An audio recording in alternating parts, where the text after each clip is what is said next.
Good evening, everyone. Welcome to the stream. Everybody's in the wrong spot again. I fixed this. I swear to everyone, I fixed this before the stream started.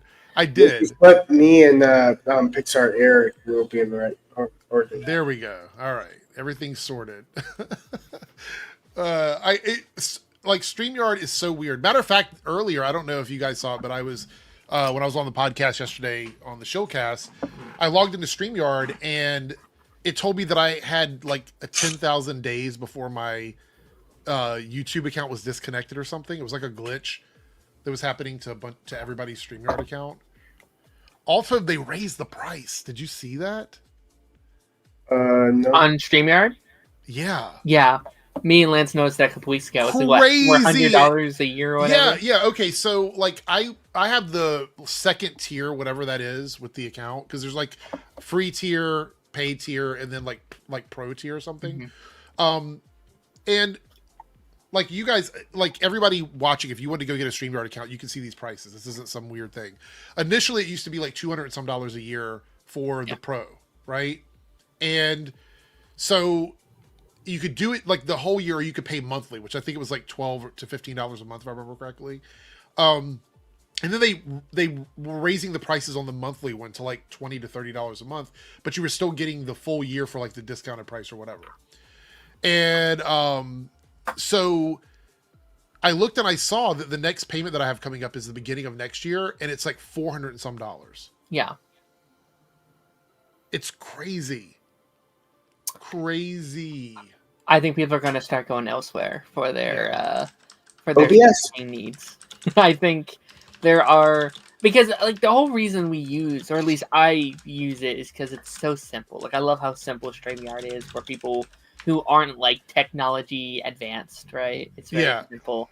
But putting in that little bit of effort might save people a lot more money. So we'll see. Aren't there a few other things like StreamYard that are people using now? There's another one. I don't know if you can do live streams on it, but I want to try. I forget what it's called. There's like another podcasting site that a lot of people use for their podcasts. What's it called? I don't know. Oh well, I don't know. Oh, look who's arrived. PP Poo Poo. I was like, make your screen name better, and that's what he decided to do. Was PP Poo Poo.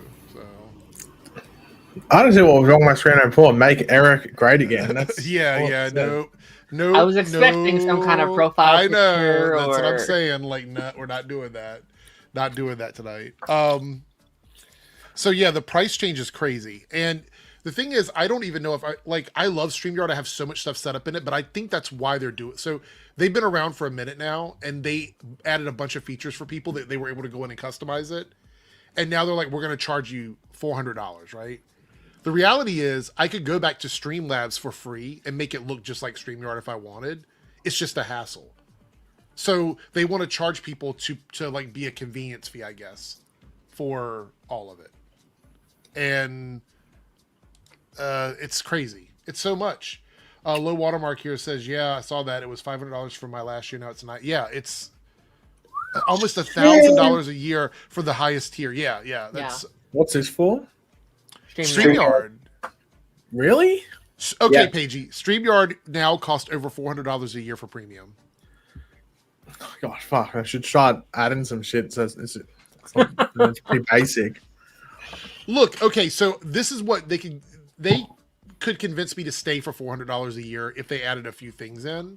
Yeah. Number one, they need to add in a way so when I pull up a window, I can toggle the sound on and off instead of having to drop the window out every time I want to add something with sound. Why? Annoying. Why does Thread look like he died and there's an in memoriam? I said a ghost too. Faster or something in the night sky, like.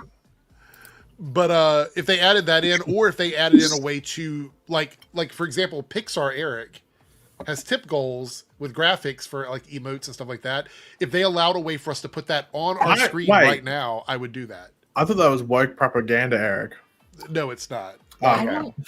I don't understand why you can't like upload like images directly. Like I hate that you have to go through Google Slides to do it. Yep. Just have a system where you can pull up images. I don't get it. So also, in the editing process, right? When we're editing, right now it's a very basic editing studio, but it works really well if you are if you're just trying to like chop out stuff. Yeah. However, I would love to be able to add clips in or add pictures into that studio when editing. If they made the editing studio more like Adobe or CapCut, I would be on board. I'd be like, yep, okay, $400 a year for the editing studio alone, I'm totally with it. Right now, there's still not enough features to justify for me because I could literally stop my Adobe payments. I could turn that off and say I'm not doing that anymore, or do something else. Like right now, it's just not worth it. I would turn off CapCut. I would get rid of everything if they added in better editing for the studio in StreamYard. Honestly, I think what it makes it worth it for me is just like how easy it is to bring in guests. Like I think that's the one thing that they've really like perfected. You could just invite anyone from anywhere. OBS is a lot harder to do that. It's a hard you can do that for free though. Like I can invite guests in for free. That is true. You just have the watermark. Yeah. Yes, you have the duck in the corner, which I know a lot of people don't like, but it is what it is, right? So, anyway, if you were watching on the Eric's Reloaded channel, because I'm doing this on both channels. If you're watching on Eric's Reloaded, there is a super chat goal for the stream, and if we reach the goal, we will rank. I believe it was the DCEU projects was the goal, and that would be the goal. I believe is 10. What is it at? 10. Well, we've already reached 2 of them. We got two of the 10 teal super chats. So with 8 more of those before the end of the stream. Was that a Hawk Tour reference there? Or is that a what? Because of the way I said that? Absolutely not. Although her podcast was in the top 5, I think, recently. It's crazy. But if you are on Eric Debunks and you contribute over there, like if you tip over there or you super chat over there, I will add it in to the goal for my main channel. It's not going to show it for everybody. I know it's complicated, but if you super chat from either page, it will count towards the goal, in my opinion. So that's all we need to know. It's so complicated. I wish they would make it easier. All right, so we're going to do the super chats, and then we're going to get into our topics here. Naruto with a $5 super chat. And a Team Eric member. Thank you so much. The other day I thought of a problem with Clark just telling Smallville he's Superman. Everyone in Smallville will know until someone moves there. Oh, well, I mean, yeah, that's true. I have a feeling, though, that everybody in Smallville already knows, and what's going to happen is he'll end up telling the world. That's what I think is going to happen. But a lot of people don't like that. I've been seeing online, there's a lot of discourse around whether he should do that or not. I don't know. Does anybody thought long and hard about that? You want to know my few guesses? What? I think we're going to get, since Brainiac is involved, I think we're going to get a loose adaptation to the Convergence storyline, where Brainiac takes them to another world, maybe Earth Prime. Another world? I think maybe Earth Prime and live in secret. Okay, I'm not saying that's a bad idea, but I will say this: I think that we're going to get something a bit more, for lack of better terms, down to earth for the ending. No. Well, the reason why I think this is because the fact that in the Convergent storyline, Jonathan was born, and then crisis happened.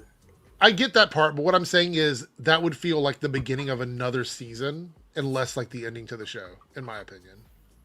Well, in the if they go into hiding on Earth Prime, they don't they're in secret, meaning they're not going to intervene with the other heroes. I mean, maybe, but I think for me that wouldn't be a satisfying ending. I want the ending to feel like Clark and Lois sort of have some finality to what they're doing with their life, and the kids kind of get to go on and be Superman. That's kind of what I hope for. But that's my second guess. Yeah, I think either I don't know if Clark goes on TV and is I am Superman, because that's exactly how Supergirl ended, and I'm not a huge fan of that. Yeah. what I think will happen, either one, as a final stitch thing, Lex Luthor's yo, this guy's Superman, and reveals it for him as a final thing to get to him. Or 2, I really like the idea that and yes, there's holes in it. There's things about it that would be oh, but wouldn't they do this? I would love it if Smallville just swears to keep the secret. It's this Spider-Man 2 moment. And they're this guy's a hero. this guy Oh, has helped us. so you mean like they're all hush hush about it? Like Right, they basically, like they all agree together. Like, we will keep this secret for you. Like, you've helped us so much. We're going to keep that in. But that's a good point. What whoever just said it, where it's like, yeah, but what if someone else comes into town? Like, are they going to keep that secret? Or are they going to like? There are things about it, like plot holes and stuff. So I don't know. Mhm. Yeah, basically, it was like my third guess was like Clark reveals his secret to the entire world, and I'll be like, I would hate this because it's a direct ripoff of Supergirl. Yeah. We have another super chat from Silhouette Animator. Where is it? Mjölnirs, like maniac, I guess. Final 2 episodes of Superman and Lois. I'm picturing the old dude from City of Lost Children with the dream-stealing helmet with all the wires. Any thoughts on this at all? I'm picturing Milton Fine from Smallville. I think we need to lower our expectations on Brainiac a little bit. I think people are expecting him to burst through the door, become the main villain of the final act. I think we see him for like a shot. I think he appears for a second on screen just so he can be like, "Hey, look, it's him," and then that's it. I think it's going to be a cliffhanger. Do we think it's Tom Cavanaugh? It wouldn't make a lot of sense because he is a Brainiac of the Wells in a way. So it'll be a nice like nod to it in the sense that he's the smartest person in the multiverse. I don't know who else or Tom could be if it's not Brainiac at this point. I don't know. It's like because we got episode 7 coming up. We know it's not the finale, so it's 7, 8, 9. Mm-hmm. I don't know. I could see them easily doing something where it's like a very like niche, like a very like if you read the comics, you know the character, not someone like Brainiac. Sure. I could say it's something like that. Paige is using that AI picture of me again. I swear to God, always. You keep saying this is AI. I downloaded this off Twitter. So either you uploaded an AI photo, or it's a real photo. No, I don't own any pink. I don't understand how you got so pink on the. I know why you're so pinkist. We have another super chat for Silhouette Animator, $10. Thank you so much. We're going to reach that goal soon if you guys probably got these super chats. Had the idea that Milton is possessed by Brainiac to stay alive. Okay. Just as Earth splitting after Crisis. John Henry Irons. Yeah. It also says like jizz, but blanket. I know, that's why I was trying to sound it out in my head. I don't want jizz everywhere. Milton essentially holds that blanket. Venom pizza. No. I just leave it there. Nowhere. Not even on my pizza. Milton essentially holds all blanket and alt reality washed over Earth Prime together. I don't know about that one. I mean, I think that extends beyond what Superman and Lois is as a show, and how it's usually represented certain things. And also, I think like that in a most likely a finale just feels very. I mean, if you're going to do something like that, you probably do it earlier in the season, not in the finale. It feels like a bit of a bloated thing to be just go, oh, by the way, chuck this into the finale. Would you say that overall, and maybe this is not what people want to hear, we should lower our expectations on what this finale is going to be? Because I think it's going to be good, but I don't think it's going to be something like this. It depends what people are saying. Like if people are saying they're going to go transportation, like joyriding through the multiverse or reality jumping, then yeah, okay, maybe hold on to don't jump to conclusions there. But I think being excited for it and expecting there to be some really cool stuff is not jumping too far ahead. I think it'll be a good finale. I don't want the finale to feel like a cliffhanger for another season, if that makes any sense. No, I don't think they will. I think that will, and I think that's why it looks like there's going to be a flash forward. So we're like, okay, well, they're flash forwarding to show us this specifically. So do you think the flash forward is the kids in the suit? Or do you think that's going to happen? I think the flash forward is just to show how Smallville prospers, and you'll probably see an old Clark and Lois. Whether they recast or not, I'm not too sure. Right. I don't know if they're going to recast, but then again, you could easily. I mean, we've seen that you can easily make. Like we saw an Arrow and Flash when they jump like 15, 20 years in the future and stuff like that. You can make someone look older. And Smallville, they did that too. Smallville is the blueprint for everything. I actually saw someone. I actually saw someone say that in December this will be the end of DC TV forever, pretty much. Mm-hmm. I don't know if forever, but I feel like it'll be a very long time before we ever see anything remote. Well, DC TV and then DC streaming will commence. Well, no, because it's not really because like in regards like specific DC TV like universes, like the Penguin isn't really DC TV as a brand. It's within a movie universe. Right. Yeah. Yeah. Silhouette Animator says, I'm not saying it's happening. It likely won't. I'm going off of... Oh, so he's going off of what you said, 3Dub. So we can blame 3Dub. Okay. Yeah, so it's 3Dubs. What was I saying? You were saying something about Trump. I'm not too sure. Oh, no, it was not. No, it was not.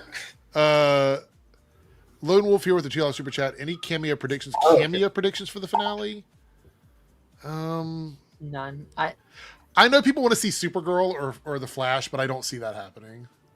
I think people. I'm not gonna say they're taking it out of context because they said it, where it's like they're going to, honor the Arrowverse. I don't think that means characters popping up. I think the only one that works out and it makes sense logistically and timeline wise is Stephen Amell. Because he was in Vancouver filming that Suits LA pilot around the time they were finishing up Superman and Lois. So if he was like, off for a day, and it's a pilot, so it's usually an extended period of shooting for a pilot, he easily could have popped in for a day. Let me ask everybody here, if you could pick one Arrowverse person, only one, to appear in the season finale, which character would it be? Mine would be a montage. They don't even have to. That's like no. It has to be one person. Because they don't have to bring them in. Let's say they had the budget to bring one person in physically. Yeah. Who would it be? Anyone want to answer while he thinks?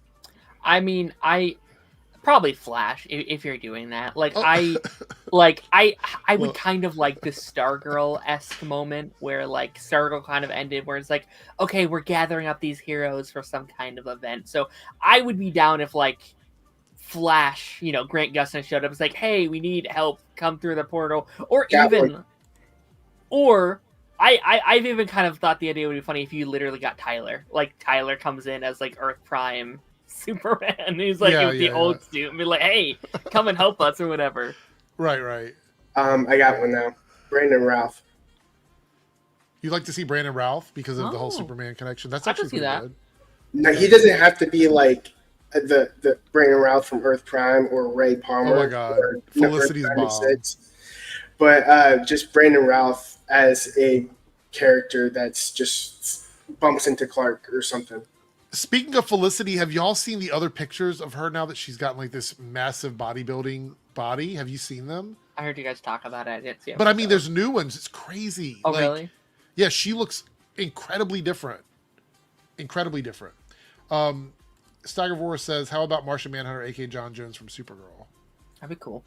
Yeah, I thought for a quick second a couple weeks ago with that DOD member, right? And they called him Jones. My first thought was John Jones? Is this supposed to be? I was like, no.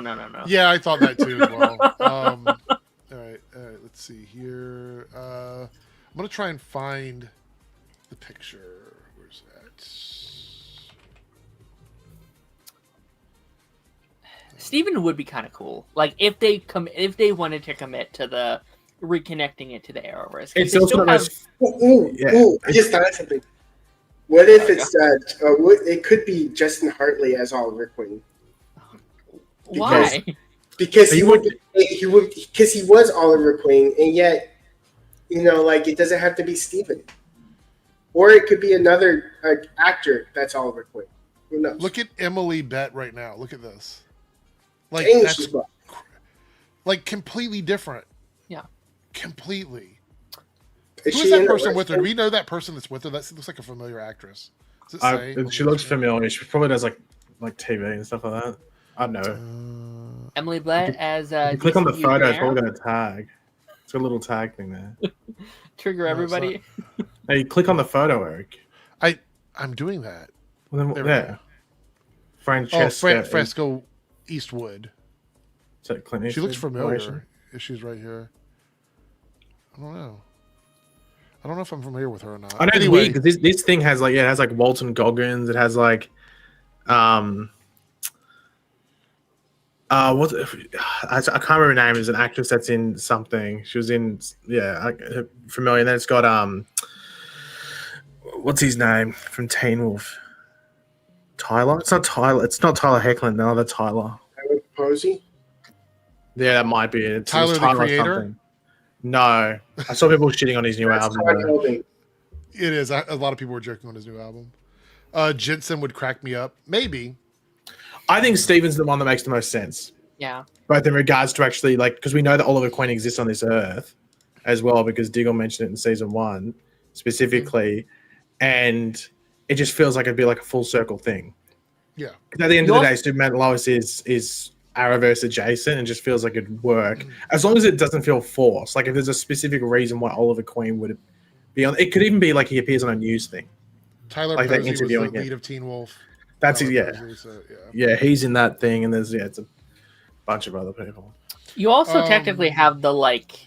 I don't think they would even think about it, but like the Earth Prime comic ending where it's like a threat's coming or whatever. Like they could like, I don't know, tease. I don't want to say tease because it wouldn't be a tease, but like like an open ending kind of moment of like a. Well, do you think it's too forced if they do it where he uses the Spectre? Because the only thing I could think of, I saw someone mention if he came as the Spectre, would be cool, is if he allows Superman to be like fully powered for one final fight. Because he, like, I don't know if he's versing, because I for some reason still feel like Doomsday's coming back. I don't know if it's under the influence of Lex Luthor, but I still feel like I would love for Doomsday to come back to help. Like I think that would be really cool if he but I mean, like if it's Doomsday and Superman versus Lex Luthor, I'm sorry, that's OP. That's like two rabid dogs and a possum. Like, I'm sorry, the dogs are winning. Doomsday ever actually helped the good side before? No, not as far as I know. Well, like I'm wondering if that's how they use Brainiac. Like maybe Brainiac like mind controls Doomsday. Maybe it's Brainiac and Lex against Superman and Doomsday. That might be interesting. Maybe. I know what you're saying, Darren. Wait, hold on. What if he's not brainwashing Doomsday? What if Doomsday comes back because Superman is being defeated by Brainiac and Lex together? But what if they really do try and intertwine the different universes, and Doomsday is affected by the woke mind virus, and then that's where things really divert to different directions and then lead up into the finale? I don't think that's going to happen. Are you sure? I'm positive. We'll wait and see. I mean, I think you're also forgetting, like, there's like, we also have like 5 heroes right now, right? Yes, like, we have the 3 boys and the 2 steels. So, I don't know. Look, let's be honest. The three Supermen, because I don't know what the boys' code names are going to be. They both can't be Superboy. We have those characters. We have Steel. We have Nat, and no Doomsday, which means all of them versus Lex by himself. Yeah. There has to be some, like, I didn't actually read the quote. I should have saved it. I lost it. But like they were talking about the final episode and how it's this like massive undertaking and it took longer than the pilot and stuff like that. So yeah, I feel like they're doing something big with that. Like, well, Cameron here, who super chatted $5, did say that Bitsy did say they're surprising cameos in the season back in Comic-Con. So thank you for the super chat. Lone Wolf also says, "What if Legend shows up?" For a super chat, and I was like, let's not make it into a joke. I don't know. The vibe of Legends is so completely opposite of Superman and Lois. I don't know how that would even work, to be honest about it. But do you remember exactly what Bitsy said? Do we remember? Was it just that there were going to be cameos, or was there? I didn't hear this quote.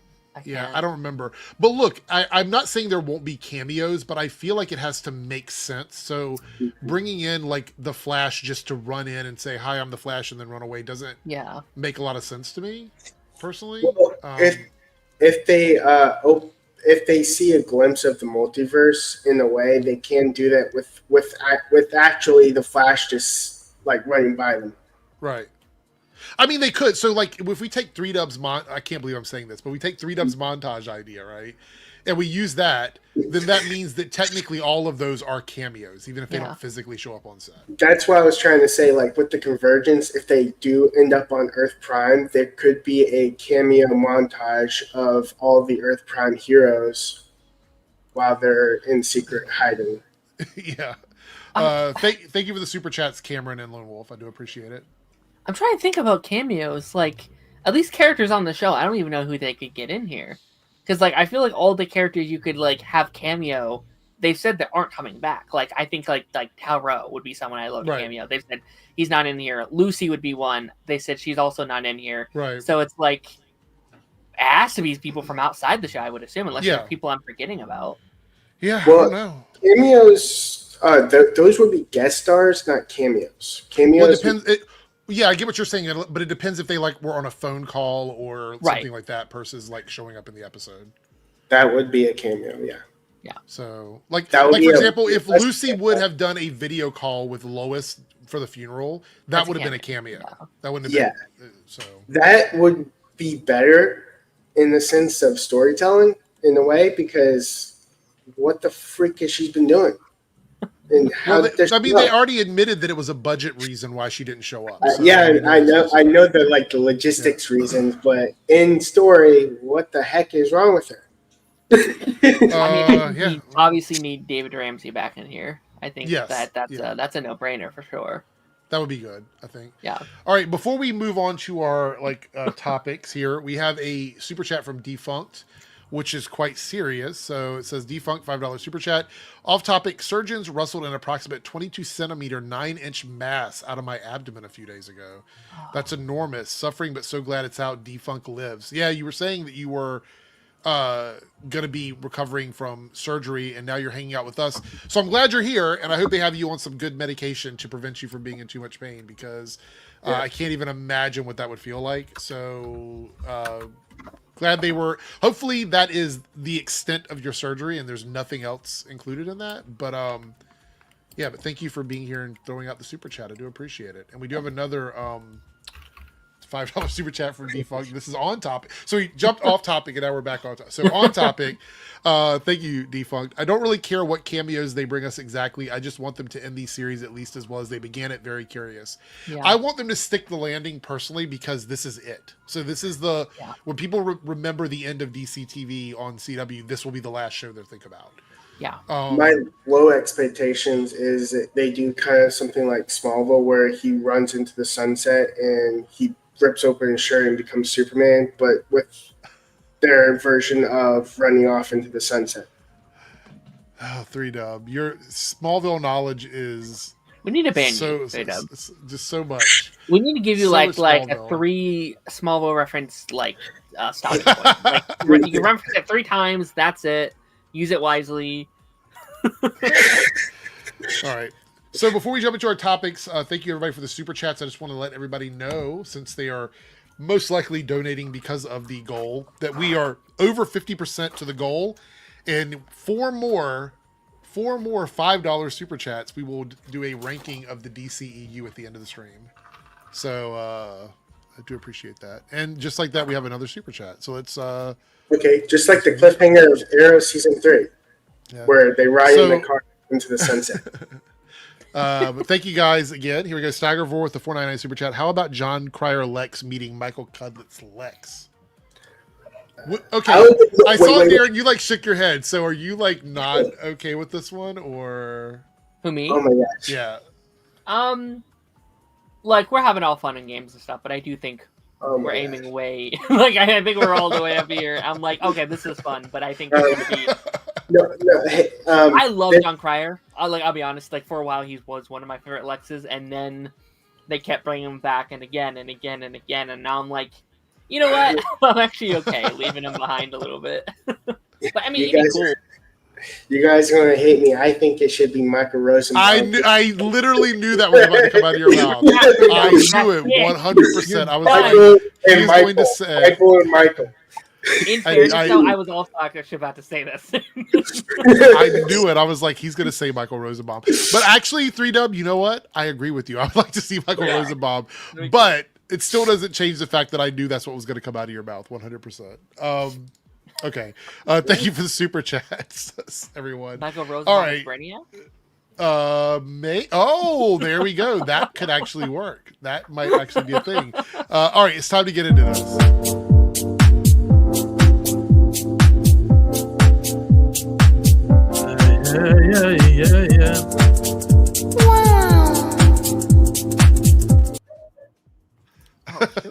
Oh, yeah, I we didn't do go. that.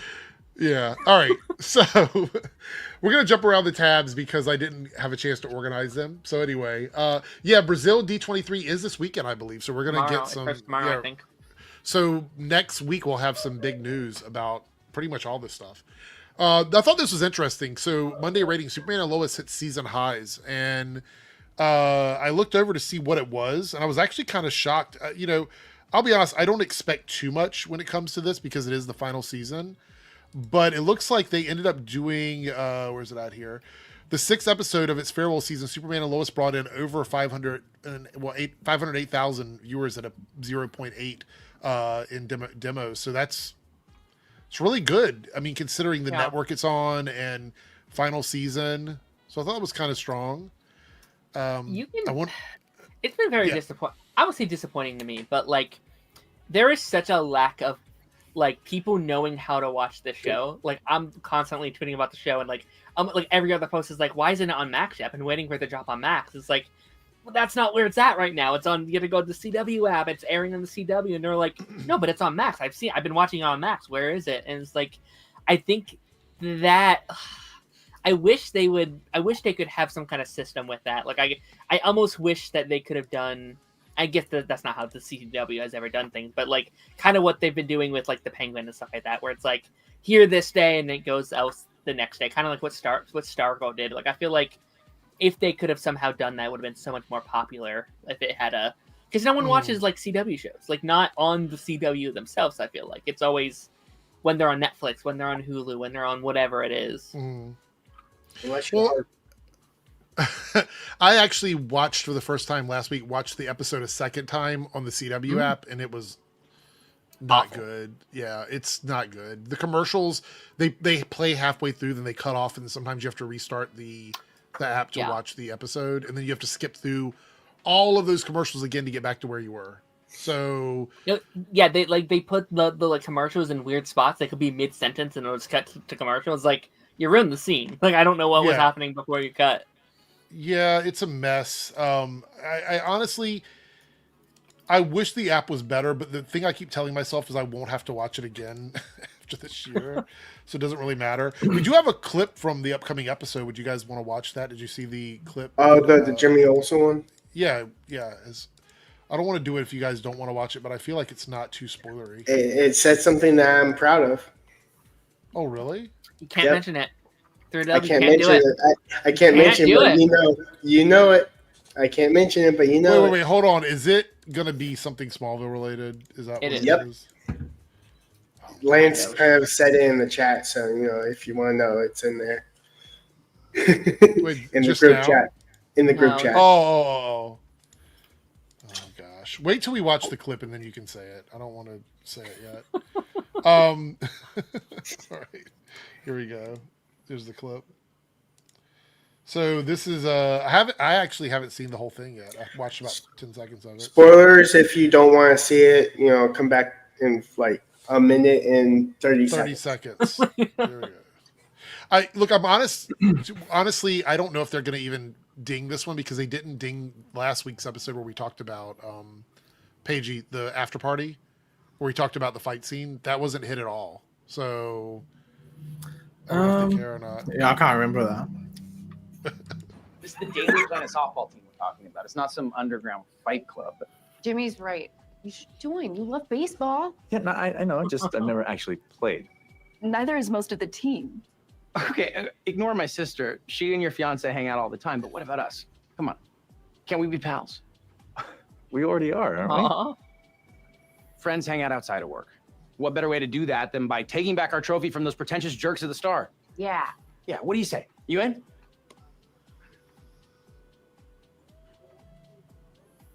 Jimmy, I'm sorry. I'm really swamped with this Intergang story right now. See? I told you he'd say no. Always does. Right. Maybe next time, CK. You know we don't have any leads on the Intergang story. I can't join a softball team. My dad never wanted me to play sports for obvious reasons, but especially now with Superman, I can't risk drawing attention to myself. No matter who you are, you're still allowed to have friends. I have friends. Not friends all the way in Smallville. Friends you can actually hang out with. It doesn't matter. If I played, I'd be cheating. Then don't cheat. Be terrible. It's not about winning. Be terrible. Be terrible. Well, not terrible. I could. Oh, I could bunt. I could be the bunt guy. I love bunts. Great. I don't know what that means, but yes, you see, you can do it. Yes, I can do this. Thanks, babe. Oh, I love them. yeah. That So, go ahead. no, I was just gonna say like that's a whole Flash episode, right? When Barry's playing baseball and then he has to fake it or whatever. Okay, Season so 5, I think. hold on a second, everybody. 3Dub, it's your Mhm. Smallville opportunity. What are you going to say about Smallville when it comes to this? It's CK. Right. Okay. You Oh, kind of really? like CK. I said it out loud because I was thinking this has to be what he's talking about. Because Paigey, what were you going to say? I thought it was going to be something actually sort of interesting. But did you, at least they confirmed that that's his sister? Because we're Yeah. wondering if that's actually his sister or not. So, and obviously that adds into the multiverse thing from season 1 as well. Yeah. That's pretty cool. It's kind of Lo- funny that they changed her name too, because on Earth Prime it's totally different. Or Earth 38. Which person? Jimmy Olsen's sister. Oh, yeah. Well, I mean, that's because they made his sister a big part of Well, Supergirl I when feel they it's intended to it, well, no, so- because it's. I think they might. Well, yeah. Well, that's the show, but like I do find it from the comics because it's Janie and it's the like association with guns that they might have changed it to Janet in the universe. So that might have been the way to go. Really? You think that's what it Yeah. was? Well, yeah, because you don't want characters showing up and everyone just thinks of, oh my god, they've got a gun. Like, you don't really want that thing in their head, do you? All right. So, hold on. Where's it at here? I am very curious what they're going to do with the relationship with Jimmy and Clark, because it doesn't seem like in this continuity they're as close as they typically are in most continuities. So I'm wondering if they're going to address that at all. It seems like this episode is him trying to get friends in the Daily Planet, so maybe they might skid around it a little bit. But like again, like where's he been all these years? Are they still at all close with him or whatever? So that's what I'm very curious the about. first time that they're like not like totally friends, buddies. I think the first time we saw them not buddies were actually in Christopher Reeve's Superman. I where mean, he's Man of just a Steel colleague. or like the DC. Well, Man of DC, Batman v Superman. Instantly. Yeah, they just like I still he's hate done, that. he's done, and that's the guy from Smallville, by the way. Cut off, bro. yeah, exactly. I want to give a shout out to Low Watermark, who has gifted 5 memberships. If you are one of the recipients of a membership, please give a shout out to Low Watermark. If you're not a chatter, you can silently thank him, but we're going to do it publicly here. Thank you again, Remember Low when- Watermark, for being a supporter. I do appreciate Remember when it. that troll that was like abusing you got a subscription, and then they just started abusing you in the chat? I'm like, why is there a sub? It like, was, and it was in the comment section too. I thought it was funny. I'm like, this person is a channel member, and they're like talking shit about me, which I thought was hilarious. For the record, anybody, even people, doesn't matter which channel you're watching on or whatever, I don't really take shit like that personally. So if you want to like make fun of me, unless you're like doing something you're not supposed to do on YouTube, I don't really care. I know that apparently Lance's show gets trolled a lot, but that's I you don't- with your alt accounts, not. So no, apparently it happened while we were streaming against each other this past week. So I don't know. So I didn't get the chance to do it. It was I didn't get the pleasure of trolling this time. It was Okay. Because apparently I had to turn it on subscribers only for the first time. I almost always have mine on subscribers only. I think it would be crazy not to be honest. Because That's where you get like bots coming in. Like yeah. I would always do it at least 5 minutes, so that way, or at least people have it would where like be a people have to subscriber. they have to be subscribed for like at least like a minute, but preferably like it's 5 to 10 or a something. little weird. So you know what movie's bouncing back? Venom: The Last Venom? Dance. Oh, I was gonna say Flubber. Yeah, I was kind of shocked at this one, to be honest. I mean, I It's- get it.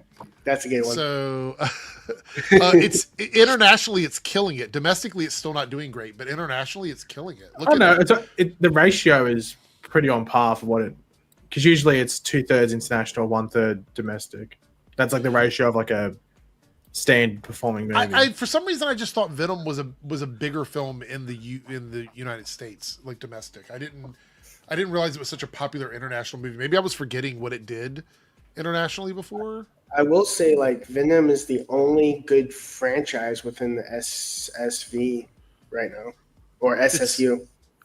Over Spider-Verse? Over the no, not What the is Spider, this? Is this but the like. What is this? Is this a uh, communist group or something? What the SSV? What is it? The USSR? It says Sony, I meant Sony Spider-Verse. I meant SSU. And Yes. Um, No one I has ever would- said straight up. So I'm so sorry. yeah, I don't think I've ever heard that before. I just not saw someone. live action stuff. Well, I just saw It's someone only use the term DCCW before in the chat. I'm like, when the fuck has that ever been a thing? DCCW. I've never heard it said that way before. What does that even Never, stand ever. for? DC on the CW. Like, what does that even? Yeah. What? I totally I'm lost. He said DC. Nobody calls it DCCW. That's not It's something that people call Someone Oh. put that in the chat. Yeah. Yeah. Oh no! Oh no! it. 3 up. Oh my god. Okay, so I would It's say just the as most CW verse. yes. I would say that they tried that. Remember when they tried to make it the CW verse or whatever? Fuck that. Yeah. It's always going to be the Arrowverse forever. Unless 3 wanted to call it the Smallville verse, but then that was No, a whole other no. thing. So, okay, so I would say the most successful thing, in my opinion, that Sony has done with Spider-Man is the Beyond films, like Yeah. the Spider, like this Beyond and Across Spider-Verse. I was being OCD about it. You were talking about live action. Mm. Okay, I And will not, agree with you. not Spider-Man %. You're the talking one about that- everything. You're thinking about everything after the Spider-Man movies. Yeah. Okay. I would agree with you on that. I think that it is the best one, but that's not a high bar, 3 Yeah, I know. That's why they need to make better movies. Yeah, I would say this is kind of shocking to me. And the other thing is apparently, and we talked briefly about this on the after party because I didn't want to go too far into it because I try to keep that as like a DC stream. This is the only news on this. We're not going to pull up the fake news that the other accounts keep posting. An Agent Venom film is reportedly in the works at Sony. So this is a completely different take on the character, right? Yeah. And Paige, you do not read the trending stuff. I know you want to. Do not read it. We're not going to say anything about anything that's in the trending category. Okay? Well, there's only one thing I want to point out. I know Yeah. it's killing you, and I'm saying No. we're not gonna talk about it. We did Why a second is? Yeah, why is Carrot Top trending? Did he die? Is that Well, a reference to the? We will political check. thing? Look, I will take the screen down and check it because I know how Twitter is. So I'm not clicking on anything without having an idea what it is. Yeah, like Um, also like Carrot Top can mean a couple different things. Look, we're exactly. It could be carrot top down low. You know what I mean? Like we don't know. We have no idea.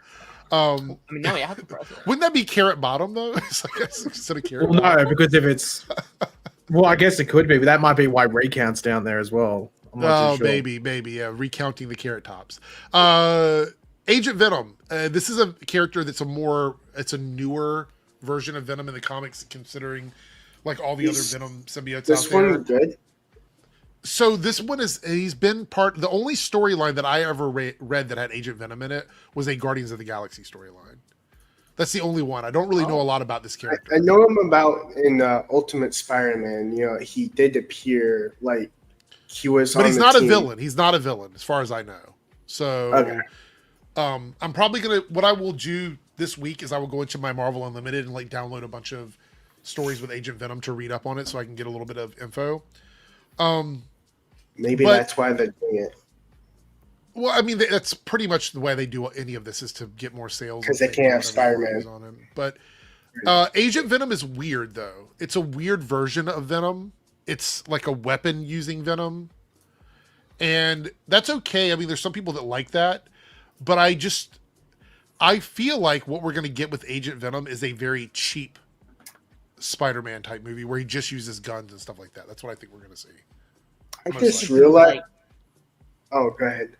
I just think it's basically name only. Like, could they take things from whatever these runs are? Yeah, for sure.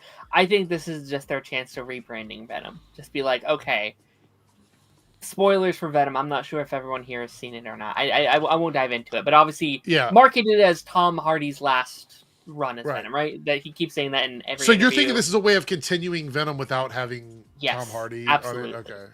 Yeah. I just realized this and by looking at this picture that what is Sony's problem with webs? Because Venom doesn't really have webs. Well, this version of Venom is different from that one. Well, I mean, like the Madam Web didn't have webs. The the Venom didn't have webs. What is their problem with webs? It's a good question, 3Dub. I don't know what the answer to that is, but I will say I don't have a problem with an Agent Venom movie. I just wish that Sony was better about their properties in general. I'm going to click on that Carrot Top thing off screen just because I don't trust it. Hold on. Where's it at? Carrot Top. I'm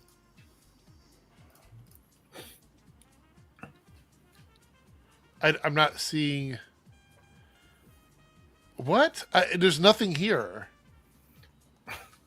Maybe it's like a search history thing for you. Maybe you're looking. It's like people are like, "Oh, Carrot Top is trending."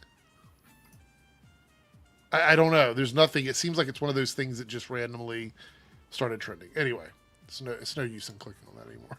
It's nothing there. All right, where do we want to go next? Yes, he didn't bond with Peter Parker, so that may be why.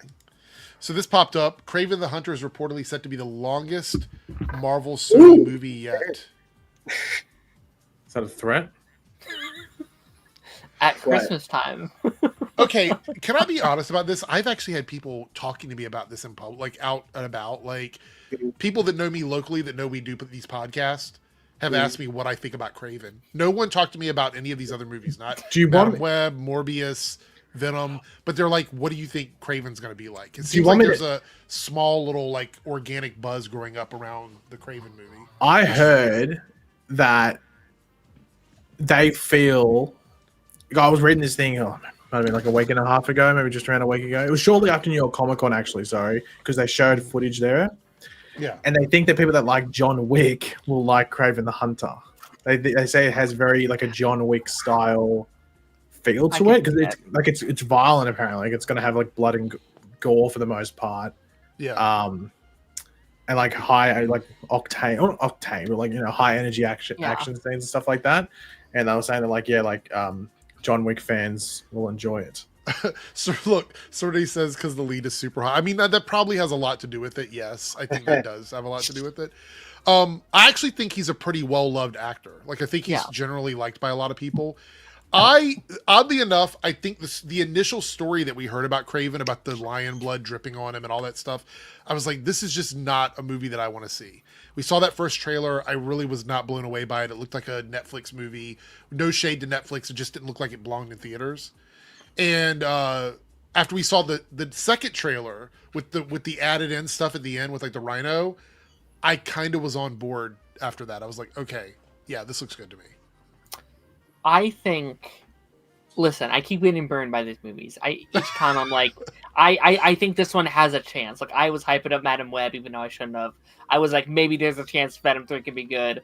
They keep burning me. But, like, I could see this being a world, and I think all these Sony movies are kind of like this. I could see a world where this is a good movie, but a terrible adaptation of Kraven. Like, I don't think absolutely. comic fans... Like, if there's any comic fans here planning on seeing Kraven, please leave that at the door a little bit. Like, go in expecting this to just be an action movie that has that Marvel logo on it. Like, I really... Well, the fact they called it a John Wick type movie, to me, tells me that it's not going to be very good, With Kraven, I don't think, like, you can, like, mess with... I think you can mess with the character, like, he doesn't have to be comic book accurate to be, like... good. Like he can be good. The problem is it can't really be comic book accurate because this is the Venom verse. It's not the Spider-Verse. So like he can change. They can change the backstory without so many people getting mad because he's not a likable character in the comics. Like there's. I know you're saying that 3Dub, but there's actually a lot of people that really like Kraven the Hunter. I found there's a lot of people that genuinely like him. Okay, I don't like him. I mean, you can be a bad character and still like they like the character. Like he's a very. I think the idea of turning him from a prize hunter into like an animal lover is the problem that people had. But I have news for you. I can't imagine them making an anti-hero movie where the person kills animals. I just don't see that as a viable option. I think like there are Spider-Man characters that I think can work on their own. I think Venom, if you like those movies or not, I actually think they kind of made that their own to a certain extent, where it does kind of live on its own. I think Madam Web could have been one of those things.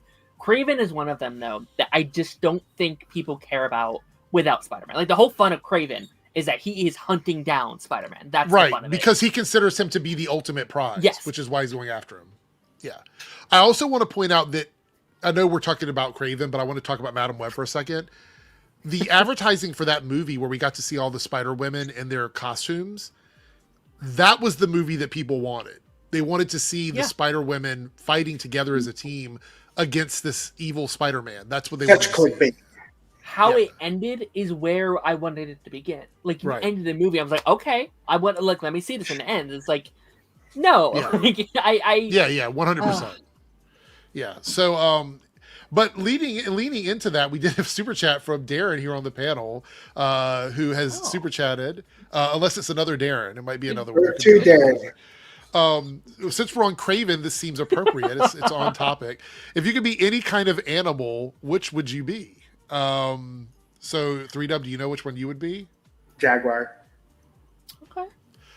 The fact that you knew that already. Do you love jaguars? Is that it? Like you? Actually, yeah. Are you kidding? Are you trolling us right now? No, I'm literally serious. Paigey, would you be a huntsman spider, or would you be a what kind of spider they have that crawls on the ground that chases you in Australia? Funnel web spiders, I think that's what they are. No, well, there's redback spiders which hide under bricks. Then when you pick up a brick, they bite you, and then you have oh my god, that sounds bad. Get to the hospital before you die. I think I'd be. There's two. I'll go for like a cutesy one, and then like a proper one. A butterfly. I wouldn't mind being like a meerkat in a zoo. I think you're a meerkat. Meerkats are amazing. Amazing. But like a meerkat in the wild, I think you just die. But a meerkat in a zoo, I think it would be pretty cool. Or a panda in a zoo. Okay. And like a real one, like a saltwater crocodile, just like tear up people. Hell yeah. Come swim in here. Lone Wolf says a silver fox. All right. I thought he was going to be a wolf. No kid. I think a house cat would be cool because, like, literally you just sit around all day and like eat food. That's the closest to your own life running it. Yeah, I'll be seeing Kraven opening weekend. 100%. Can you imagine if the world was actually flat? The whole everything would just fall off the table. I'm gonna leave this up on the screen while I answer the question about what animal I would be. So, I like a lot of animals. I'm an animal person, so my list would be like a CVS receipt, Walgreens receipt, whatever, because there's so many things. But if I had to nail it down, I would probably say I'd want to be an animal that can fly. So I would pick something like an eagle or a falcon, something along those lines, like a pigeon. No, not a pigeon. Pigeons aren't cool. So I'll stick with an eagle or a hawk. An eagle or a hawk would be good for me. So falcon would be good too. I'll do that as well. So and since you asked the question, so I feel like since you asked the question, Darren, you have to have an answer as well. So it's funny because I didn't even start thinking about it until I sent it in. I was like, oh shit, I probably should have thought about that. I love elephants. I think elephants are gorgeous creatures. I think either an elephant or like a hippo. Like I feel like hippo and elephants. Hippos are badass though. They're powerful. Hippos seem like they're very chill. Like they get to lay in the water until you mess with them, and then it's a whole other story. Like yeah, absolutely. So either elephant or hippo, I think. Okay. Sounds cool. So Lone Wolf is giving some recommendations. I'm putting that on the screen so I don't forget it. I will check those out later. Thank you. Let's see. Serenity, or where's it at? Serenity says I'd pick a phoenix. So, wait, phoenix is real? Octopus. No, they can't be real. Aren't they mythological?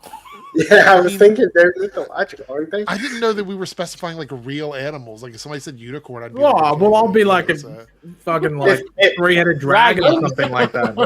I'll be what's her name from Aragon? That dragon. What's her name? I don't know which one you're talking about. Okay. There's a dragon on Aragon, and she's blue. I'll be Aragon.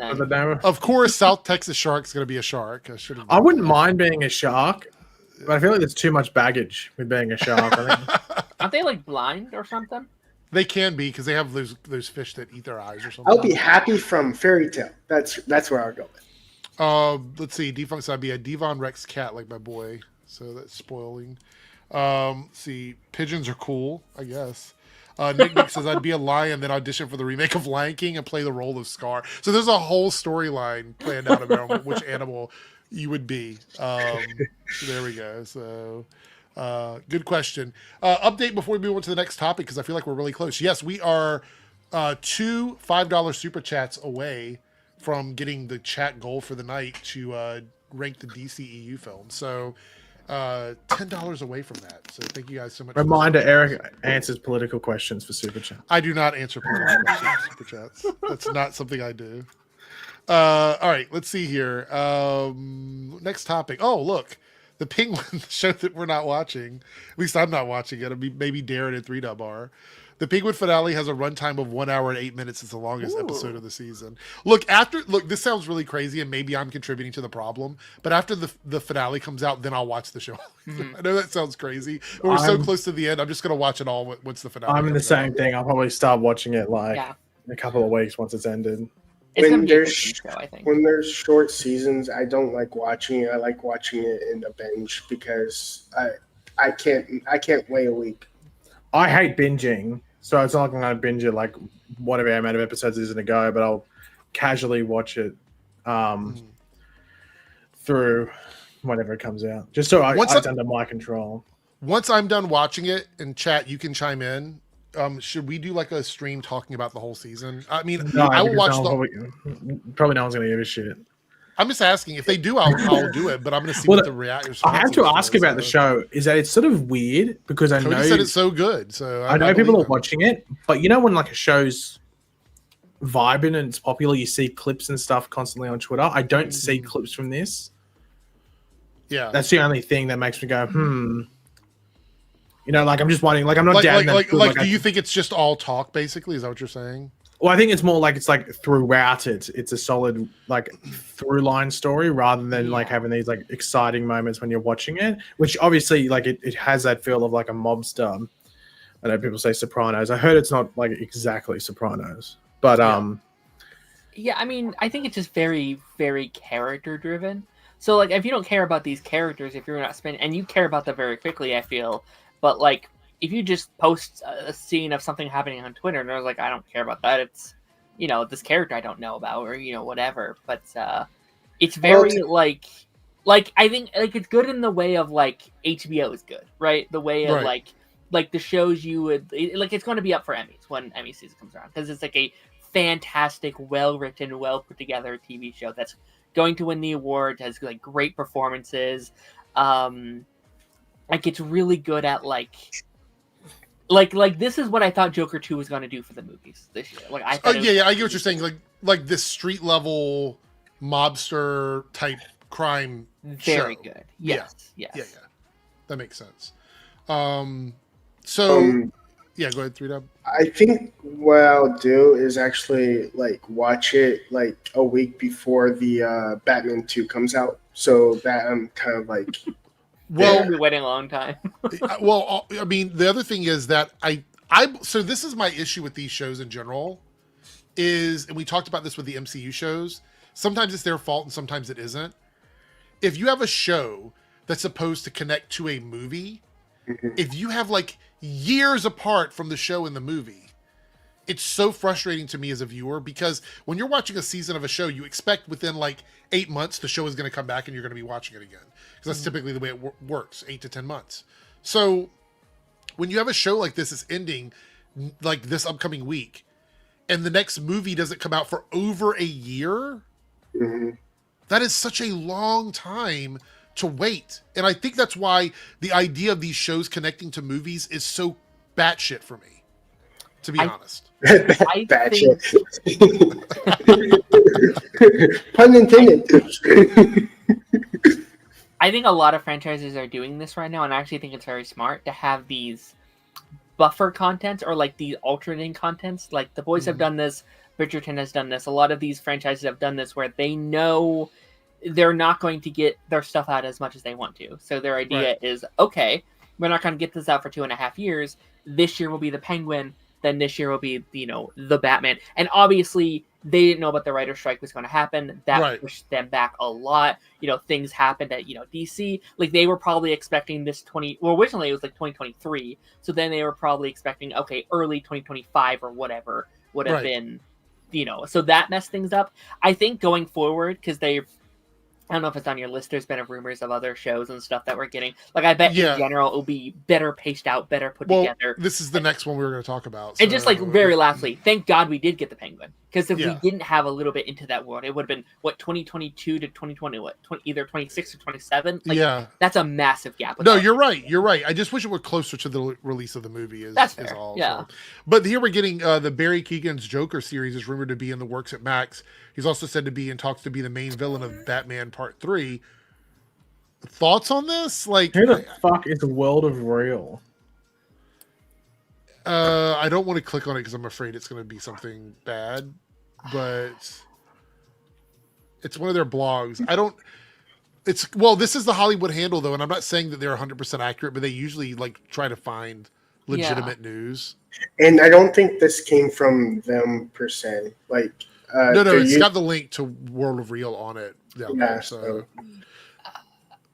Look, okay, so my only thing about this, follow me for a second. I have two thoughts on this. Is one, I don't know if the Joker is going to have an impact on Batman if he has his own show first. I feel like that's going to take away a lot of the surprise of the character going into Batman Part 3 if we see an entire show about him. Because the Penguin came out after he debuted in the movie, not before. So I don't know if I want to see the Joker prior to seeing him on Batman. And then secondly, what would that show be about? Apparently a friendship with the Riddler. I get that. Wait, did you just say the Rizzler? Riddler. Open your ears. The Riddler. The Rizzer. The Rizzer. I mean, listen, we've seen what solo Joker outings are like. It can be done, right? Especially with Matt Reeves. You can definitely do a great character study with the Joker if you choose to do that. There's so many other characters that would fit the show formula. Not even fit it better, but I would just love to see more than the Joker. And also, I don't think we need to see a Joker series in this universe. I feel like they just try and make it too fucking serious. It's a dude that dresses up as a clown. We already saw it with Todd Phillips. They'd just be retreading the same thing. He's got a laughing impediment or something like that. Yeah. Maybe he's got issues mentally. Or it's emotionally, obviously we had the penguin penis. Maybe he's got a balloon penis. I'm not too sure. Something like that. And he was defeated by the Batman in his year one. That's what I'm thinking, because that's the only reason. Well, that's my question: is how was he even in jail? Who defeated the Joker originally to put him behind bars? He could have just been and wouldn't he be known as the Joker prior to be putting behind bars? Batman would it be a prequel to him being the Joker? The Batman when we first saw him was on year 2, so we don't know what year 1 was like. So he could have possibly beat him on year 1. It also could just be un-Batman related to this point. He's just a man that went to prison. While he was in prison, kind of went through and kind of went insane. Okay.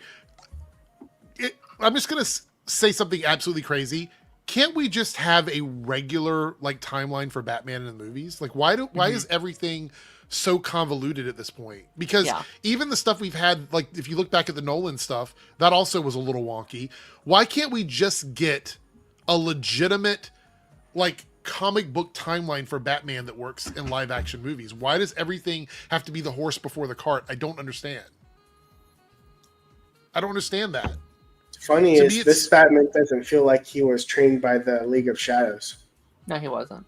I don't think so, at least. Because he's boxing like he's a street punk. But I think that's the whole point. Is he's supposed to be a street fighting type Batman? Which I don't look. I love the ninja Batman stuff. That's my favorite stuff.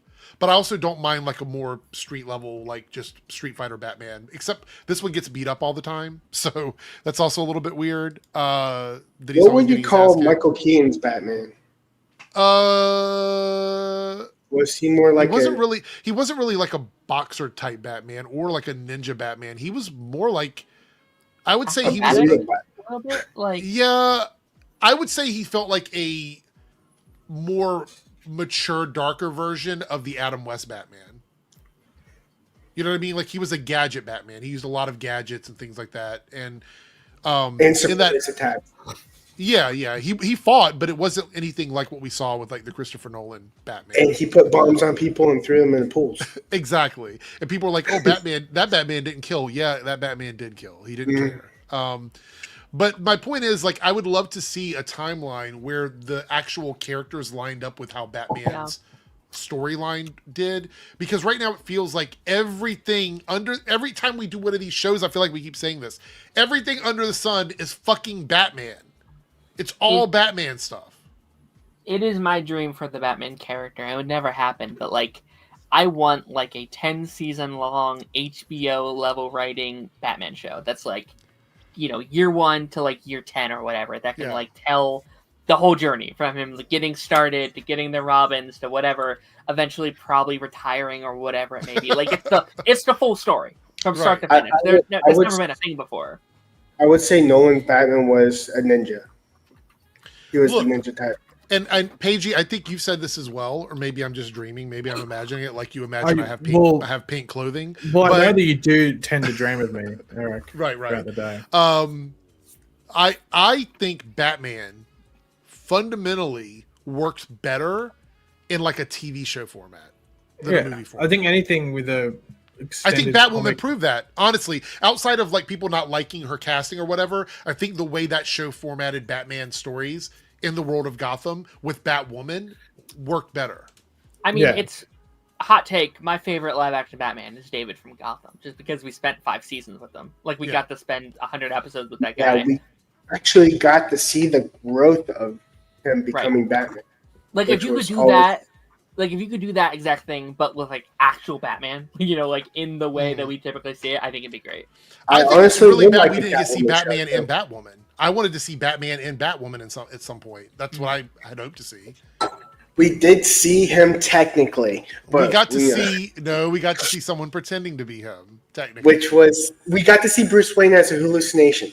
Yes. No, but we did see Batman in a flashback when the Joker with the bus. True. That was a quick one, but yeah, we did see that. By the way, hot take, I wanted to see what that Joker ended up being. Like what that iteration of the Joker was going to be. I know that a lot of people were like, this isn't really the Joker, blah, blah, blah. I get it. It wasn't supposed to be the Joker. It was Batwoman's Joker. But I wanted to see what I thought you were talking about like, that was the real Joker that got killed by Batman. Yes, but the one that we had in Batwoman before it got canceled was the legacy of Joker, basically. Joker. Yeah. yeah, that one. All right, we got a couple super chats here. Let's see. Oh boy. I kind of wanted to see what Titans Joker was, because that was Titans Joker when right. I kind of want to see what that would have looked like, but we only got like a far shot. So the problem with Titans, God, this is taking me down a rabbit hole. I'm just going to say this and then we'll answer the super chat. The problem with Titans for me is that it felt too much like a Bat Family show. Yeah. That's what I thought. I wanted it to be Titans. And although I know Nightwing and Robin are tied with Titans, the beauty of Titans was that everybody felt like they had moments to shine. And that show didn't really allow that to happen, especially with Beast Boy, who I felt like didn't get anything until the final season. I'm watching at the moment. I'm watching for the first time the classic Titans, the classic Teen Titans show from like 2005, and it's like I'm in the like Trigon arc, and I was like, how is this darker? How is this darker than the show that's supposed to be like the edgy Titans show? Yeah, exactly. For me, it's better than the Big Head Titans. You know what show that? Gosh, I'll park this idea until after we answer the super chat. So Cam with a $5 super chat, thank you so much. Says, I heard from someone that Batman put Joker in Arkham in year 1. From when you say someone, do you mean like a friend of yours? Apparently, that's what comments are saying. It's I literally just said this too. The only issue I have with this is that means the Joker existed and he had trouble with the Riddler. No offense, that Riddler was like every clue that Batman got in that movie, if you go back and watch it, came from other people. Batman barely figured anything out on his own, which I thought was a big miss. Like, go back and watch the movie. You'll see that I'm right, that everybody sort of tells him how to do stuff. So It's kind of crazy. I mean, I can kind of see this idea that like he maybe was just a random street thug or kind of someone small potatoes. He puts them in very quickly, and like this puts him down the path. And like you know, not to spoil the Penguin. Obviously, I'm not going to go into anything, but there's a really, really good story about how corruption forms in Gotham. How one thing can turn bigger and bigger and bigger, and that's how corruption is born. It's a really good story. I could see this idea where it's like Joker was created because Batman maybe could have handled the situation better. Maybe he threw him in prison. So you're thinking that the version that we have in prison isn't the full Joker yet? That it's another iteration? Because of what Batman did and how he got put in prison, that's how he kind of became the Joker. Like Batman almost creates them in a weird way. You know, if you're going for that like Elseworld kind of story with it, I could see that being okay. You know, I'm on board with that. I feel like that's a good idea. I mean, it's not like it hasn't been done before. Batman creates his villains accidentally. Like he throws acid on Two-Face. He throws Joker in a vat of toxic green goo. So Cody with the $5 super chat here says the Batman is Halloween on November 6th. The Penguin is a week after Batman to probably Thanksgiving, and then Batman probably 2 is December. Really? That's the way they're setting it up? Is that accurate? In the timeline? Batman is Halloween to November. Yeah. Yeah, well, I mean, there's some time jumps in the Penguin at the moment. Like we've recently did they don't tell us how much, but there is a passage of time in the show. So we'll see. Yeah. I know that Batman started on Halloween, and then I think we finally get like. You know what? I'm gonna go back and watch that movie tonight. When we're done with the stream, I'm gonna watch that while I'm playing video games, just because I want to sort of put myself in that mindset before I go and watch the Penguin TV show. Because I know that the show kicked off where the movie left off, pretty much like a week later, and so I want to get back into that mindset before I do that.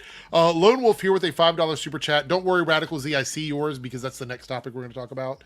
Lone Wolf with a $5 super chat. Thank you, Lone Wolf.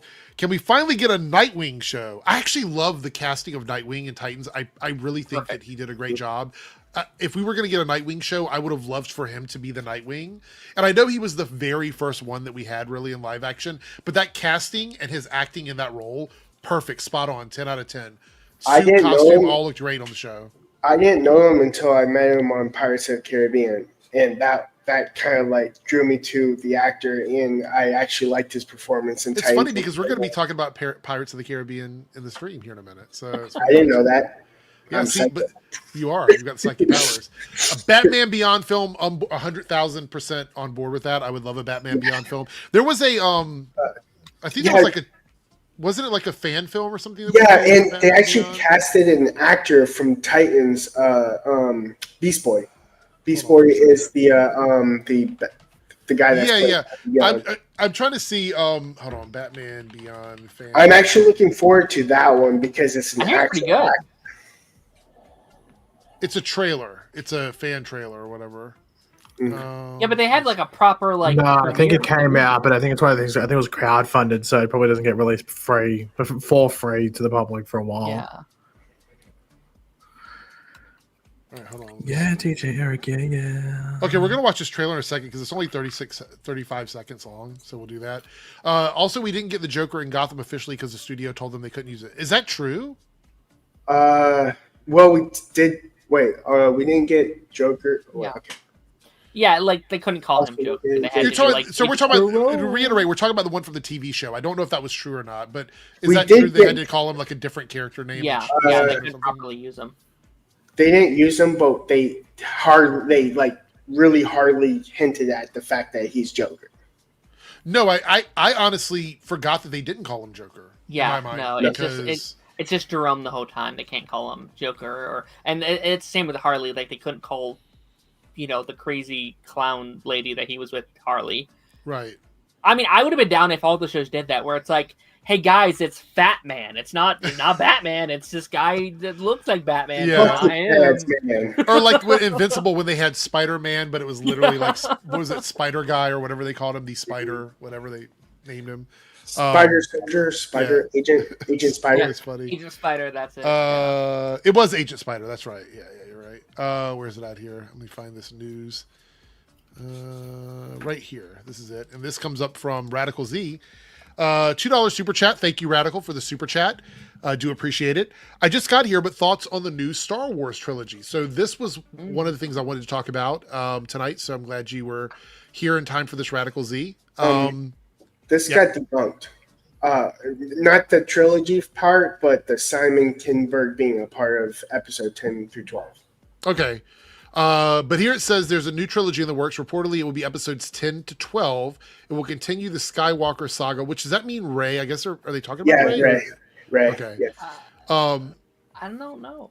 Okay. There's supposed to be a Rey trilogy coming out, but it keeps getting That's delayed, what I'm wondering. So. Is the Rey movie that's announced connected to this, or is that a different project altogether? That's connected to this. You know what I would love? Look, this is perfect Star Wars world to me, is if they flip-flopped films each year in a different trilogy. So like one year we got the Rey movie, the next year we got another film, but they didn't overlap with each other. And then at the end of all three trilogies, they overlap together. Like the movies came together for like one big, like Infinity War type Star Wars movie. The New Order is actually the Rey trilogy. Right. So you said Simon Kinberg is not going to be developing it. That was debunked. He's doing his own trilogy, and I'm actually happy in a way because this guy screenwrote Fan Four Stick and Dark Phoenix. I think it was involved in Dark Phoenix. I'm more upset about Fan Four Stick. One other movie I don't love, I think, is like wasn't it Dark Phoenix and Apocalypse? Yes, he also. Those are some of the worst movies that they did. Everyone was freaking out when I heard his name. Yeah, but I was like, Fan Four. Oh hell no! You said, "Oh hell no." I had the clip of what's his name from Family Feud, Steve Harvey going, "Oh hell no." And then I had what's the oh my gosh, Mace Windu going no way. I thought you were going to say something about Smallville. I was about to say no. It was Mace Windu, Star Wars. Okay, yes. I would love for more Star Wars films because even though I love the TV shows, I think we need to get Star Wars movies again. I feel like we need to have Star Wars movies again. Every time I think back, the last one was 2019? Was it 2019? I feel like it was like that's far too long at this point to not have a Star Wars movie and just sit on that property like this. It just doesn't make any sense. The last trilogy made them over $4.4 billion.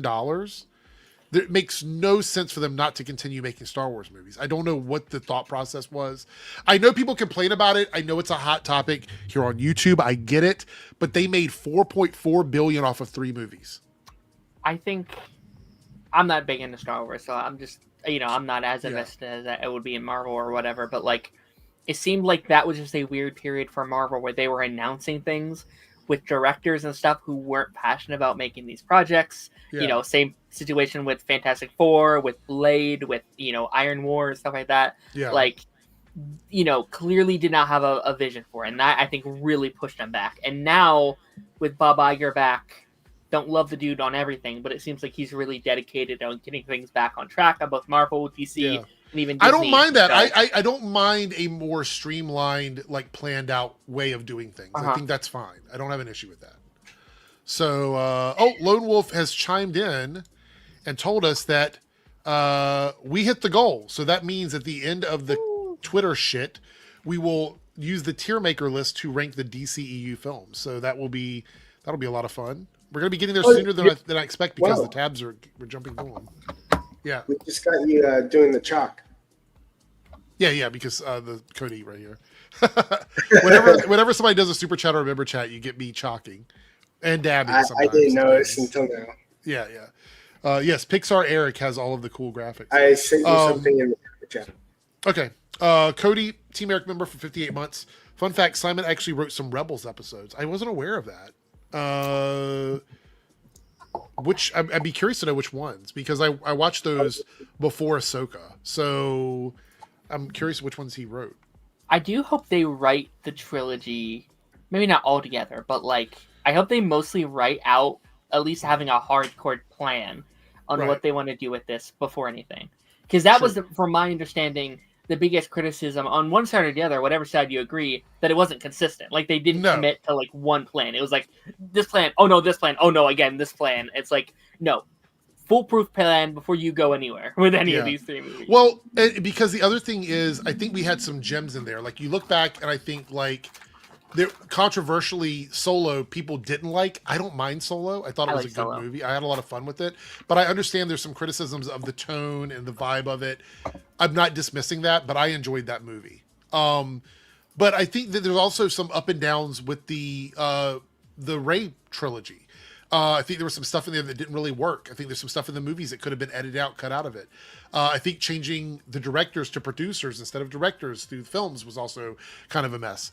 But at the end of the day, I think they're still enjoyable movies to watch. They're still fun. And ultimately, like I've said, when I come out of a movie, I just want to have a good time. I don't need to come out of it and think that it's a award-winning, movie that's going to win, get first place in every category. Like, I don't care about that. I just want to have a good time with it when I come out of it. Yeah. That's all you have to do to win my money is for me to have fun. Like, my least favorite one is Last Jedi, and I still enjoyed it, but when I thought about it, I started to hate it. There's people that have done that. They with the sequel trilogy. A lot of Yeah. people are like, "I like this movie," and then they'll watch it again. They're like, "I didn't really like this movie," and then they're like, "Wait a minute, though. I just read something that made me rethink it. I like it again." And then they'll watch it. and They'll go, "Wait, I saw something else that I didn't like." And Well, that's kind it's of the roller coaster more ride that about- people are on with that. When I think about what they did in the scene, it's and what it could mean. Like, basically, each scene speaks to the audience, and sometimes they do something that basically a new director came in, Rian Johnson, right? And then the first scene is him throwing the lightsaber, meaning basically what I caught on the second watch was, oh, he just threw away the entire script of what was going on. I will say the one thing that didn't hit for me. Well, there's actually 2 things in that trilogy that didn't work with me, and then we're going to talk about this comment here, and then we'll move on to the next topic. But the 2 things that didn't work for me were Luke drinking milk out of that creature. Like, I don't remember what the name of the creature was. That grossed me out. Paige, I know you want to say something. We're not even going to go there. Who do you think I am? Yeah, I know who you are. The other thing is I hated the when they traveled to the world where it felt like a casino world. I don't remember the name of it, but because I haven't watched the movies in a while. But where it was kind of like a chase around this little city by the coast. I didn't like that either. I thought that was a little weird. I have to go back and watch them. I forget the names of everything. I should go back and watch them. Anyway, 3Dub, this comment is kind of for you. Do you want to answer this? Here? If you look at what I sent in the private chat, I'll probably answer it. Okay. All right. So we're gonna pull this up instead. Is this gonna answer the super chat? Is what you said? Yeah. Okay. Is this like adult content? No, it's Star Wars. I feel like it's adult Same content. Okay, it's preteens. All right. So it says here. Every Wait, Star Wars hold film on. in the works, Wait, what? What the fuck did you just say? I'm joking. I said preteens. Wait, talking about what we were. Oh, you were saying adult content. I was like, no, it's for preteens. Okay, gotcha. So he you're said saying like, CP. no, he did not say that. Let's not even No, go I there didn't. because it didn't say that. Sorry. Yeah, that went sideways. So Simon Kinberg's Star Wars trilogy is at the top, and it's separate from this one. It looks like on the list. So it says Simon Kinberg will write all 3 films, will reportedly focus on new characters and a new story. It's been disputed by multiple Hollywood Reporter and Deadline sources that it's episodes 10 to 11. Then you got Mandalorian and Grogu, which we know about, the New Jedi Order, James Mangold's Dawn of the Jedi movie. This one's interesting. I forgot about this one. Set 25,000 years before the Skywalker saga. Bo Williamson from Andor is co-writing the script. Okay, so that's going to be good because I like the Andor. The Lando thing, is that still happening? Yeah, apparently. They keep going back and forth because I feel like Donald Glover said recently, yeah, it doesn't look like it's happening, and then again they'll be like, oh, but now it's a whatever. I will say it is no longer a TV show. Like last time I heard, they turned it into a movie. It's going to be a movie. I'm pretty sure. All right. So, all right. So then we got that. We have the Dave Filoni Star Wars movie, a singular movie closes out the stories and projects like Mandalorian, Ahsoka, and the Book of. Oh, so they're going to bring them all together into one thing.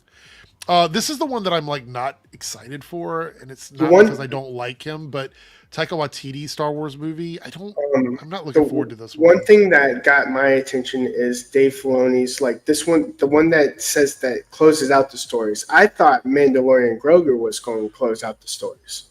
So there's 2 movies within David Filoni's franchise. I'm not sure if those final 3 are even still happening. I think the like Patty Jenkins, Taika Waititi, Ryan Johnson.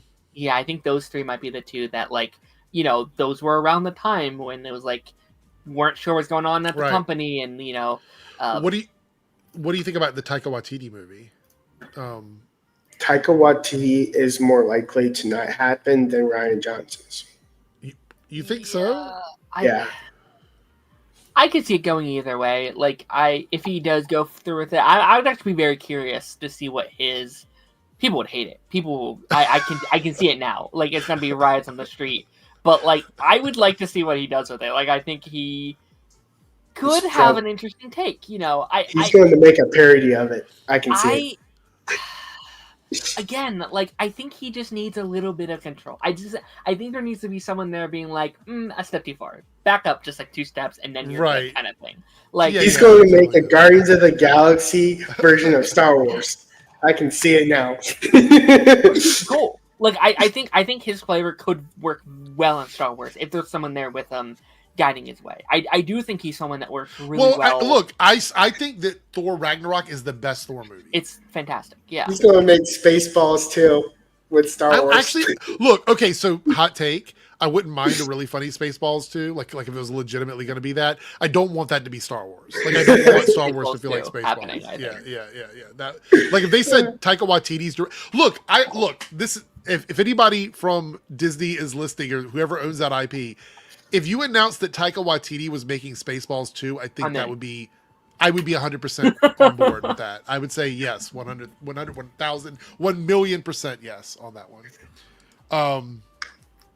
All right, so let's. By the way, I'm not serious with these, guesses. I'm just making jokes because they remind me in my head. So. Are you trying to keep yourself out of trouble with the chat? Is that in case they thought I was being serious. I think you were being 100% serious. I was 50% serious. I was 10% serious. Okay. I am curious, and like, I know there's a lot of back and forth on it. Like, they keep saying it's like part of the Skywalker saga. I'm not sure if that's been like debunked yet or not. Yeah. If it is, like, what does that mean exactly? I guess the Rey situation, like, if Rey is kind of the lead of that trilogy, I guess that's what that means. But I don't know how I feel about just kind of continuing the Skywalker stuff. Like, I kind of wanted like a new. I guess this is just Rey. I guess I don't mind too much, but it's not a continuation. It's using the same characters within that universe. Yeah. As long as it feels fresh to me, I'll be okay with it. Like, as long as it's something, because the story's like up until this point wrapped up. Like, we've wrapped up the story up until this point. So I'm curious what the next thing is. All right, so moving on to the next topic. Paigey, I think the real Planet of the Apes is happening. South Carolina police have issued a warning after 43 monkeys escaped from a research facility. We've been prepared for this since 1968, people. We got this. Paigey, is this the monkey apocalypse? Is that what's about to happen? Do you think we're gonna? It depends. What monkeys? There's not a lot of like the story is very vague, but it's like research monkeys. Because it's not apes, it's monkeys. Right. So it's not a Planet of the Monkeys, not Planet of the Apes. It's Planet of the Monkeys. I really want video footage of just 43 monkeys just going down the hallway. Oh, look, they're being experimented on. Run free, get away, go live your life like in the woods of North Carolina. Like, you know what it could be like, right? Like, how do 43 just escape? How does that happen? Do you think somebody left the cage open? Is that what it is? No. Does anyone remember Robin Williams' Jumanji? It could be very similar to that, because when you just said 43 monkeys, I just think of when they like flipped the cop car or something. What are they doing that movie? I do remember that. Yeah, that's true. Anyway, we'll follow up on this story when we find out people are getting bit by monkeys and turning into I don't know if it's on here, but it's like law enforcement are out searching for them. I love the idea of just a bunch of like that's their day, just looking for monkeys. Evolution is upon us. So, Or it's some dude who's just like tripping out and he just sees these monkeys like, okay, Had too many. I know American, I've just eaten some gummy bears that were laced, but that shit can't be real, is it? Am I tripping out? What's going on? okay, so 21 and a half monkeys split like 2 times.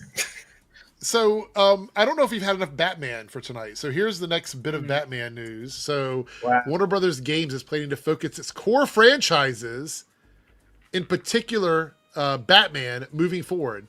Do you think the Arkham series should make a full return? Big surprise! All of the next Warner Brothers DC games are going to be Batman centric. I'm overreacting because of the fact that I talked about this before. Everything is going to be Batman. Everything is going to be Gotham. DC has how many characters? And we always go back to this?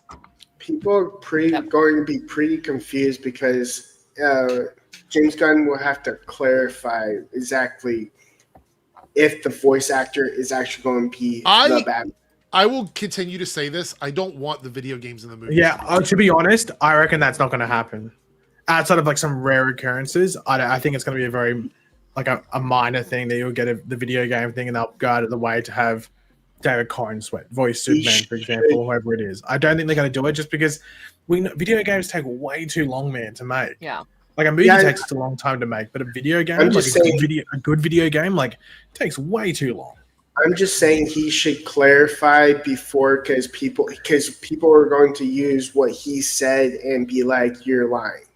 Yeah, but people can also just hopefully just use their brains. Like, just look at the fucking cast list. Okay, is it voiced by David Cornsweet? Is it voiced by whoever playing Batman? No. Okay, there you go. 1 + 1 is 2. It's like, do they have to like? Will they have to clarify? Will James Gunn have to go? Hold on, let me clarify. Okay, the Batman Part 2 is coming out. That is not the Batman in the DCU. If any other character shows up there. Pagey, in 3Dub's defense, there are people that are probably that stupid. I would yeah, say. But you know what? They're probably not smart enough to use a debit card or own a wallet. Drive to the shop to get thing. Be able to set up an internet provider. Be able to connect to the Wi-Fi to actually download it. Smart enough to plug it into the wall. They're not smart enough, Eric. There's been people hallucinating that Superman is actually real. Yeah, but that's similar to the monkey situation Radical Z with the go ahead. Sorry, go ahead. No, you go ahead. No, you go. No, I was just gonna say, like, out of the 4 main franchises they named, I thought that was kind of interesting. Like, Batman, DC, unfortunately, makes sense to me. Mortal Kombat made sense. They also said they want to focus on Harry Potter as a brand for video games. Well, we're getting a sequel to Hogwarts Legacy, apparently. Makes sense. And apparently it's meant to tie into the show, which I assume it means. Yeah, they said that it's going to, which I'd assume it means that you're a student, which doesn't seem as interesting because Harry Potter does all the cool shit. What are you going to do? Fucking watch. So your character that you're playing in the game is going to unless you play as Harry Potter, but you're the main character, but you can customize it. Whether it's still called Harry Potter, or you can change your name to be Balls Lick or whatever it is, Yeah. But then the fourth one, I think the fourth one they said they're focusing on is Game of Thrones. And I thought that was kind of an interesting thing where it's like, oh, are they going to make a Game of Thrones game? Which makes sense. Like, that world is huge. They can totally make this, like, Skyrim-esque game based on Game of Thrones. And it could be very similar to the Hogwarts Legacy thing where you just get people to make up the story and get it cleared by George R. R. Martin like they did with J.K. Rowling. And they just go, here's a story, here's what happens, tick, tick, tick. Okay, we can make the game. One game kind of like would look forward to is an open world within the DCU. I would love that. I would love. Look, do you guys remember? It was a game called, I think, City of Heroes. Do you remember that game? It kind of closed its servers down, but it was an open world game where you could play superheroes, and even though it didn't have like Superman, you could literally make yourself into Superman, but with like giving yourself the same powers and everything. I wish they had something like that for DC. My idea was like DC Universe, like the DC Universe stuff. Like, it's still going on. It's still out there. People still play it. I played maybe like 8 years ago or something, 7 years ago. I played like a bunch of DC Universe online one year just because it was easy to play with and just listen to music or whatever, listen to a podcast or something. You just sit there and just muck around, and they'd given it like some some update or something back then. Like it's sort of a dead game, if that makes sense. Like, but they still, I think they still might do some updates to it. Maybe that's the mobile version or something. No. They like still like pretty consistently updated and stuff, which shocks me because I don't know who's playing it. But my idea is kind of like you can actually travel to like Metropolis from Gotham. You can travel to Central City, and then play as the Flash, and the Flash can run on water. You know, like. No, I would love that. There's remember that game that somebody made like of the Flash and the Arrowverse, and it got shut down by DC. Yeah, they got a cease and desist because they were asking people to pay to play. It was almost done. I think they were just about done. No, it was the dumbest thing. You can make a fan game if you want, but they were literally asking people to pay to be in a Discord or something to get the link. So if they would have just released it as free to play, nobody would have cared probably. Well, as soon as there was money involved, they got the cease and desist, and they had to shut it down within I think it was 7 days or something like that. Otherwise, they were going to court. Like it was a legit legal thing. That's crazy. Radical Z with the $2 super chat. Do you think we'll get the Wonder Woman game? I think that's still planned. As far as I know. The developer apparently updated their website and stuff like that, and they changed something with the Wonder Woman thing, like upgraded the graphic, like the artwork or something like that. So, yeah, I would love to see that. I think a Wonder Woman game. All right, so the next thing we're going to talk about, where's it at? David Zaslav says that Joker 2 was disappointing. Even in an industry of hits and misses, we must acknowledge that our studio's business must deliver more consistency. That's very shady. Because that's basically him saying that Todd Phillips didn't go into this with the best ideas, and therefore they failed because keep in mind, he has said that this was 100% his and Joaquin's film. Yeah. Also, he said that he didn't want a sequel. That David Zaslav didn't want a sequel? No, the director. Right. So a lot of people have surmised that the only reason he did it is because the studio was putting pressure on him to do it. But he claims that's not the case. He's lying. So someone's lying. I think I don't know. I think Warner Brothers is a very interesting studio because they have all these grand IPs. Like they should be right up there with Disney in terms of their success and stuff like that, and then you'll just see a movie like this that just absolutely bombs. And look, this year this year we had Beetlejuice, right? I think that's them. Did very well. They did Dune this year, that did very well. Last year was a very bad year for them, but they had Barbie, which did very, very well. So I just think they need to. I don't know if the answer is less movies each year, or if it's just pick your projects more wisely. Look, obviously, there's going to be disappointments. We're going into the DCU. There's going to be movies there that don't perform well. It's just going to happen at some point. So I don't know what the answer is. I don't know. Hopefully next year, because what all do they have next year besides Superman? I kind of find it interesting that we're abbreviating Warner Brothers Discovery to Warner Brothers. I don't want to call it Warner Brothers Discovery to be completely. Well, Warner Brothers Discovery is the conglomerate. Warner Brothers is the studio. Yeah. What is next year besides it's just Superman. It's just Superman. That's it? Unless it's an animated thing. Well, My Adventures with Superman comes out next year. Yeah, but I mean good animated thing in the movies. Yeah. You mean okay? So you mean connected to the DCU or DC? Well, just in the movies, in the theater, where they have a box office and stuff like that. Oh, by the way, did you see that Christopher Reeve documentary just flopped? Yeah.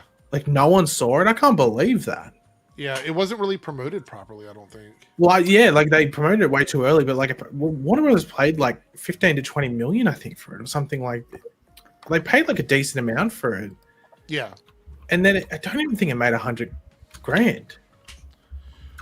I can't believe that. We're talking about next year. I think I was talking about DC films, not Warner Brother films. Short car. Who has Minecraft? Is that Warner Brothers? Yes. Oh, then that would do big for them, I think. All right. Yeah. Are you sure? Is Minecraft Warner Brothers? I think it is. I thought it was Universal. It might be. Hold on, let me see. Hold on. We'll have to have a look. It seems like it could be a Warner Brothers movie, but just because it has some Warner Brothers actors in it. Minecraft. I don't think it's something else movie. that's Universal. No, it's Warner Brothers. It's Okay. Legendary. Legendary, actually. Oh, So- okay. Because I remember seeing a different thing on the trailer, like a different logo.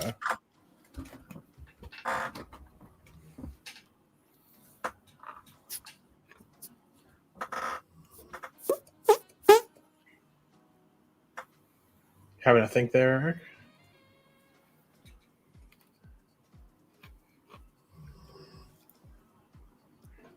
Is he frozen? Don't know. He's not moving. Yeah, I think he's frozen. I thought he was like really hardly, like really focusing on something on his screen. He's flabbergasted. He's Did you hear stunned. those? He's stunned. He's seen Medusa. Medusa has turned him to stone. That Well, was it's random. Darren's stream now. How about them Godbus girls? what? So I'm anyway, trying- Trump had everyone make Man, America let's great get into again. Let it go. Short Car says for DC next year, is it just Superman in the movies? It seems like that, right? It seems like Oh, I thought there might have Superman- been something else, but I think it has to be because I think also like I was gonna say DC, but Warner Brothers is gonna like put a bucket load of money into Yeah. promoting that movie. Like, I ridiculous imagine it's going to amount. be obviously Superman, and then we'll probably have Peacemaker's confirmed, and then maybe one other show, like maybe at the end of the year. Can you guys- Um, Are you hearing me okay? Yep, you're back. I'm unfortunately. on my phone's Wi-Fi. I don't know what happened. You just froze. I thought you were like really concentrating on your screen. No. Like my home internet went out, so I'm just let me sign back in with everything. Typical West So- Virginia. It's not West Virginia. We were just talking about like what all DC has next year. We were talking it's probably just Superman, Peacemaker, and then maybe another show at some point. Do you think Waller's coming out next year, or probably not? Nah, I think they had to start filming by now. It's coming Gotcha. next year. My Adventures with Superman should come out too. Well, yeah, but I meant like DC That studio is. wise. that Yeah, but is- like proper DC, like not Yeah, Oh wow. just yeah, but like that's a different side of DC. Like it's not like I don't think it's gonna be niche. part of It's like DC. it's like niche DC. It's not Yeah. mainline Let's DC. see. It's anime DC.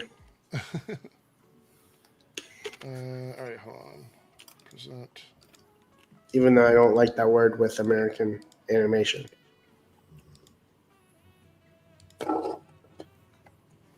Anime inspired DC. There we go. Ow, fuck. Hold on for a second. This is not. It's not loading on this other computer here. What's not loading? Well, I have internet for this one, but that the other computer that I use to like upload stuff is not loading. Virus. I'd imagine Lanterns is probably 26, like early 26. Yeah, it's Hey, because so it's not gonna be it's not gonna be done filming till like June or July or something. So like, Yeah. yeah, and also they like HBO. I don't think they like February maybe 2026. Let's I could see them doing this. Lens. Like, that's a very HBO period to release a show. February. Right. All right, so we're gonna do because I can't get this other one to open. The last thing that we're gonna talk about, and then we will do we'll do the tier ranking list because people tip for that one. Actually, a couple things. Ryan Reynolds posted on Twitter that Marvel is obsessed with Channing Tatum's Gambit, and it's kind of like the same situation I went through. Once you show that it works well, that's really what they need. Sometimes you just need to see it in action. Do you think we're gonna get a Yeah, I think Channing so. Tatum Gambit I film? think it's probably gonna like it won't be for like another like post Secret Wars thing, but I think so. And then So you think we'll actually get one? Mhm. I do. I too. don't. The thing is that like I'm very interested to see like where they could go with it and stuff like that. But I think I'd be very surprised if there isn't one at this point. I still have to laugh at the fact that he was actually born in the void because his movies never came out. I think that's. I just think it's funny. Just like, am I the only one that thinks of Channing Tate Yum whenever he comes when I can't take him seriously. Yes, after, you're literally the only one.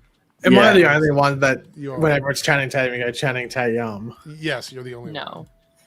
I think he's probably in Secret Wars, to be honest. Like I'd imagine he's probably there, and then they probably like when they are sitting down, they're like, okay, what are we doing with the X-Men? Like, what are we doing with that lineup? It also depends what age we go with the X-Men, right? Like, are they a bunch of young kids? Like, you know, are we going for the teenage ones? If so, they might get a younger Gambit or wait on Gambit for a couple years or whatever. I honestly think Secret Wars is going to be like a final bow to all the Marvel that they can get, like all the main cast members from past Marvels to come back and basically have a final bow before they recast everyone. Yeah. All right, so this is the last bit of Twitter shit, and then we're going to do the tier ranking just in case my connection fizzles out, and we got some super chats to answer. Tom Hanks on potentially joining the MCU. I'm not against it, I guess, but my combo plate is quite full.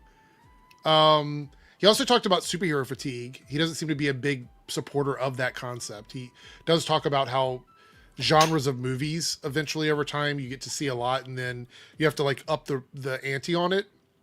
But overall, he seems to be supportive of like superhero movies and Marvel movies and things like that, because we've had so many of them over the last 2 decades. Well, yeah, I mean, go ahead.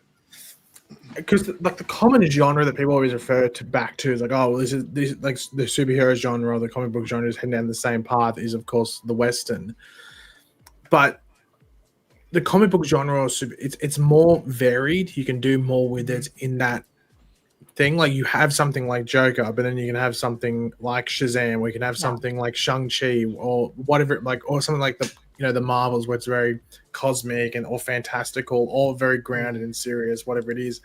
While the Western, like, sure, there's some variations to it, but at the end of the day, it still has a very similar like structure for the most part, and they just weren't able to evolve it to the point where it could withstand or like hold up being the same thing as it was, or like be at the top, like, right at the top.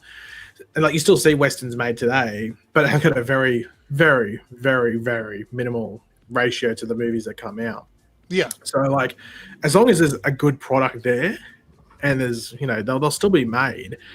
My thing is like, I don't know if the connected universe thing is something that can consistently keep going. Or you have to reboot. You have to do like Marvel's clearly going to do a bit of a reboot with Secret Wars, or what DC is literally about to do coming up.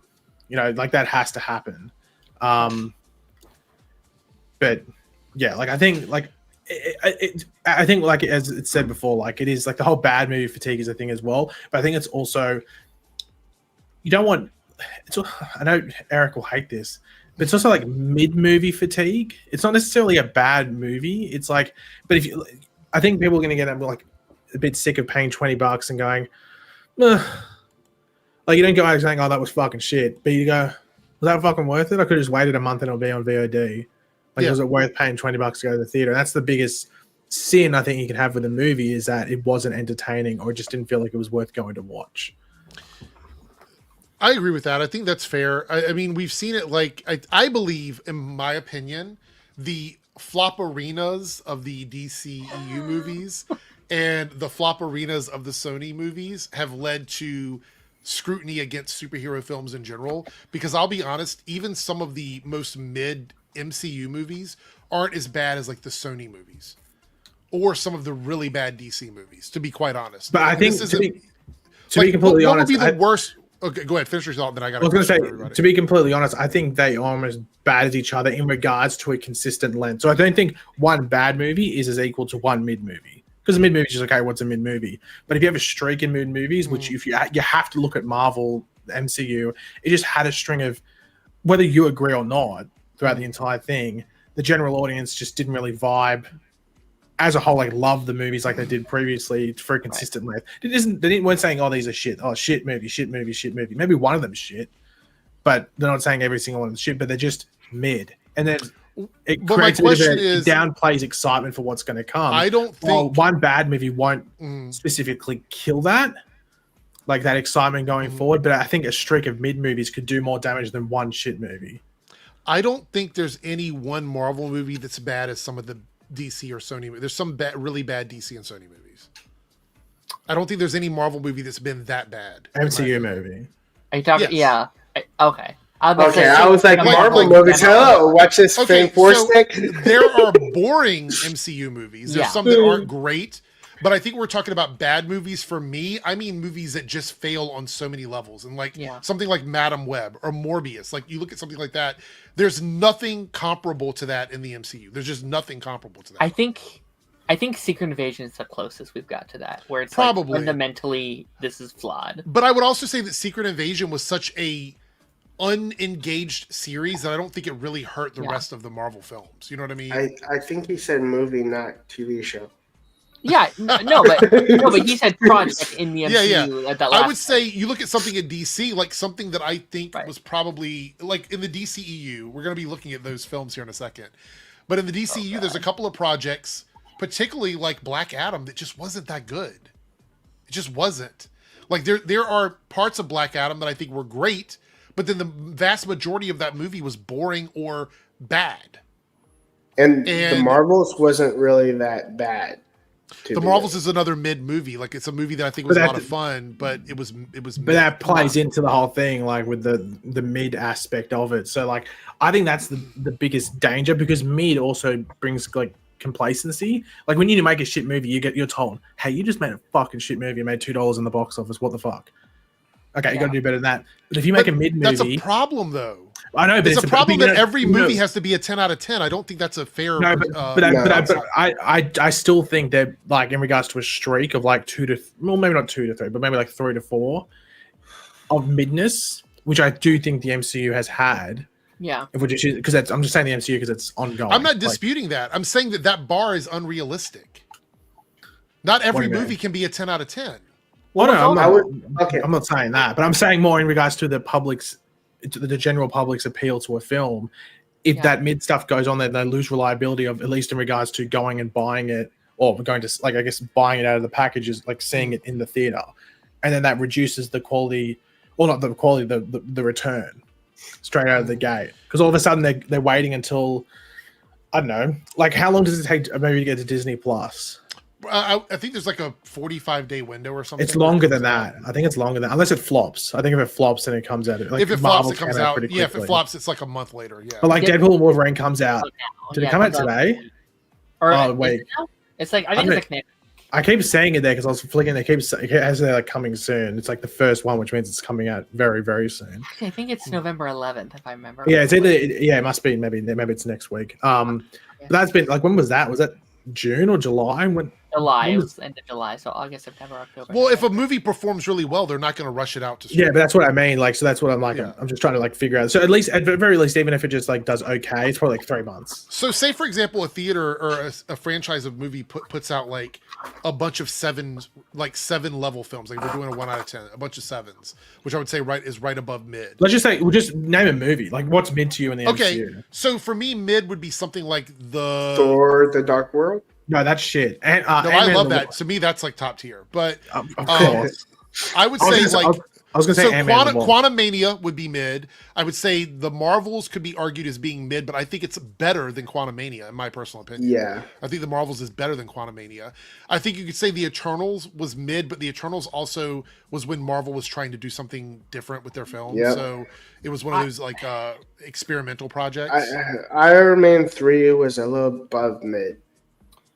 But you can't argue that one though, because that was $1 billion movie. So saying that was mid doesn't really mean anything. That's why it's like, but like story wise, without like the franchise, if Iron Man 3 came out and was the only one, it would be mid, in my opinion. And I wouldn't argue against that, except when the studio is looking at it. If you makes $1 billion, it's not mid to them.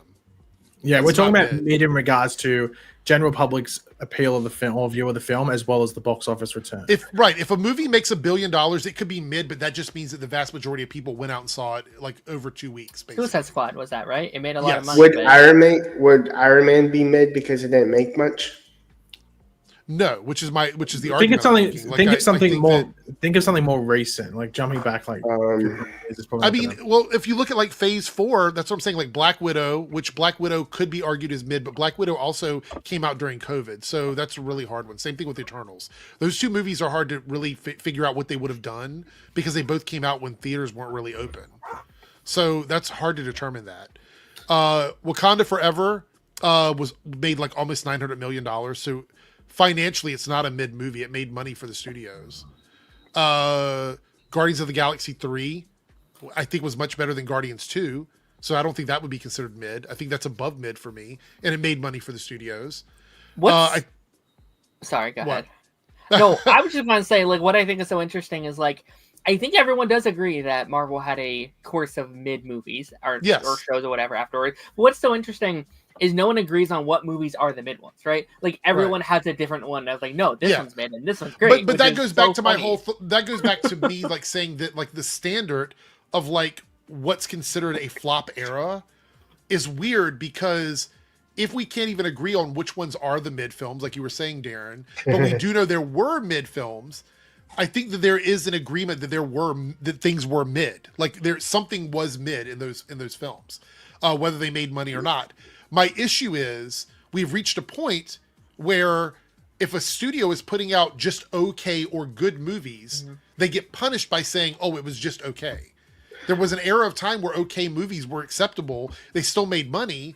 And people were okay with going and seeing them, but it seems like now if something comes out in theaters, the bar is it needs to be a 9 or a 10, or it's a flop. That's also just because of the changing. That's just the changing landscape, though, because you can stay home and watch a Netflix series which has a really good production value, and it's just your Netflix subscription. You're not paying for fuel to drive to the thing. You're not paying for potentially parking. Yeah. You're not paying for the expensive movie ticket. And I'm not disagreeing with you, but that's a cultural problem. That's an issue. Well, no, I think it's just an issue in general. I don't think it's necessarily a cultural issue. I think it's just a financial issue as well. It is culture because the culture was go to the movies to see movies. Now culture has changed to watching movies at home. Well, on that side of things as well. So there's two. I think those are two of the biggest aspects. It's the landscape of the actual content and what you can do, as well as the financial landscape and stuff like that. I got a question. What does everyone think of their version of mid? Like mid, what would you consider mid for you? Mid for me is a movie where it does everything it's supposed to do and I enjoy it, but I don't love it. That to me is mid. Like if I go and see a movie and like 2 of the 3 acts are good and I have a lot of issues with one of the acts, then I might walk away from that going, it wasn't a home run. I don't think it was great. It was just okay. And okay to me is mid. Yeah. And I'm all right with mid. I don't mind spending money on mid. If I go to a movie and I hate 2 of the 3 acts of the movie, or the whole film story didn't make sense to me, then I put that below mid and I will literally hate that movie forever. Like that's just the way it is.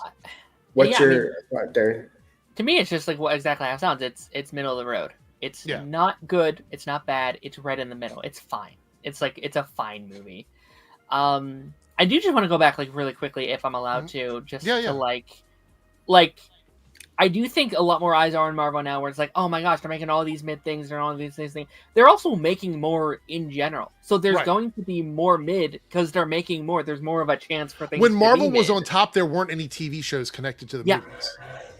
Like, look back to Phase 2. Look back to even Phase 1. They had stuff that did not work in those phases. Like, I think especially Phase 2 is a great example. I prefer Phase 4 over Phase 2. Because Age of Ultron was in Phase 2. And people talk shit about that all the time, and that made $1.4 billion. I mean, Ant-Man. A lot of people don't like Ant-Man. Doctor Strange, some people don't like that movie. Like, there's a lot of, like, mid in that phase. But you didn't notice it because you had, like, 3 things a year, and that was it. That was all you had. I would even argue that the TV shows, the non-connected Netflix shows were fine. But once they started connecting the Disney Plus shows, you started to see the people's opinions shift in terms of quality. We just hit our like Disney Plus show. Like that's been a lot of shows over the last couple years. You know how I think of mid is actually when you know how you watch a movie over and over again. If I can watch it over and over again, it's not mid. No, I agree with that. But I think If I can't even watch the second time. But it's- 3Dub, I think that goes back to what Darren was saying, because Darren would watch a movie he loves over and over again, but not a movie that he thought was just okay.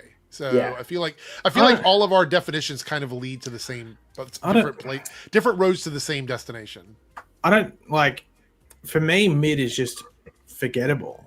Like I can remember a bad movie and some good things in a bad movie. Because a lot of times a movie is bad, sometimes because they try to, like they'll have Hail Marys and stuff in there. They'll try and reach for the top shelf and it just doesn't work. But sometimes a mid movie is just something that's Staggerverse forgettable. Shazam 2. Yeah, Shazam 2 is a great example. It's not bad. It's not good. It's just mid. It's very forgettable. I couldn't tell you anything overly memorable from that movie. But I love the first Shazam. I love that first Shazam movie. I think the first Shazam movie is a legitimately great movie, and there's memorable things in there. Yeah. But there's just things that are like forgettable. Like I couldn't, like Quantum Mania, Eric referred to as mid before. Like, yeah, I can't fucking remember anything from that movie. Like honestly, like, and that's the thing. I think and that's the biggest crime. If someone's with you for 2 hours, they're focused on you for 2 hours, and they can't remember one single thing from your movie, and they just get in one ear out the other, which is intentional for your brain because your brain wants to remember stuff that it wants to remember. Right. So obviously, just internally, you're like, well, fuck, this is shit. Well, not shit. Oh, yeah, maybe shit, but no, like it's not worth keeping you in the old storage bank.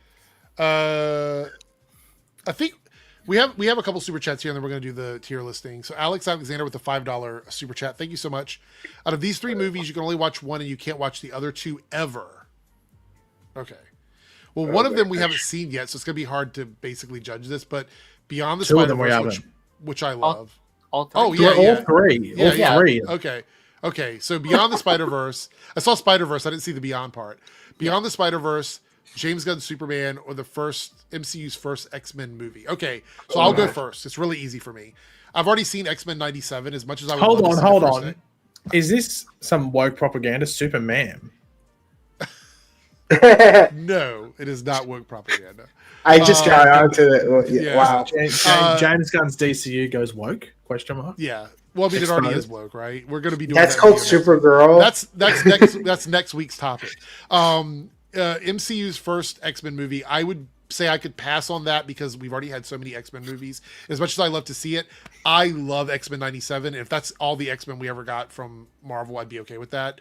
The ones for me that would be kind of rough are the Beyond the Spider-Verse and James Gunn's Superman, only because if I don't watch Beyond the Spider-Verse, I don't get the ending of that trilogy. Yeah. Whereas James Gunn's Superman is the beginning of something new that I have no idea what that's going to be. So if I had to choose from that, I would choose Beyond the Spider-Verse. I would get rid of the MCU's first X-Men movie and James Gunn's Superman. If that makes any sense. And you guys can answer too. I have more faith in Superman. I mean, obviously, sometimes the third movie works and sometimes it doesn't, but most cases it fails to expectations. So I'm going to start with something strong and James Gunn's Superman. Yeah. Okay. I'm not getting political here. Don't you worry. But Sounds like you are. I when you say you are, you are.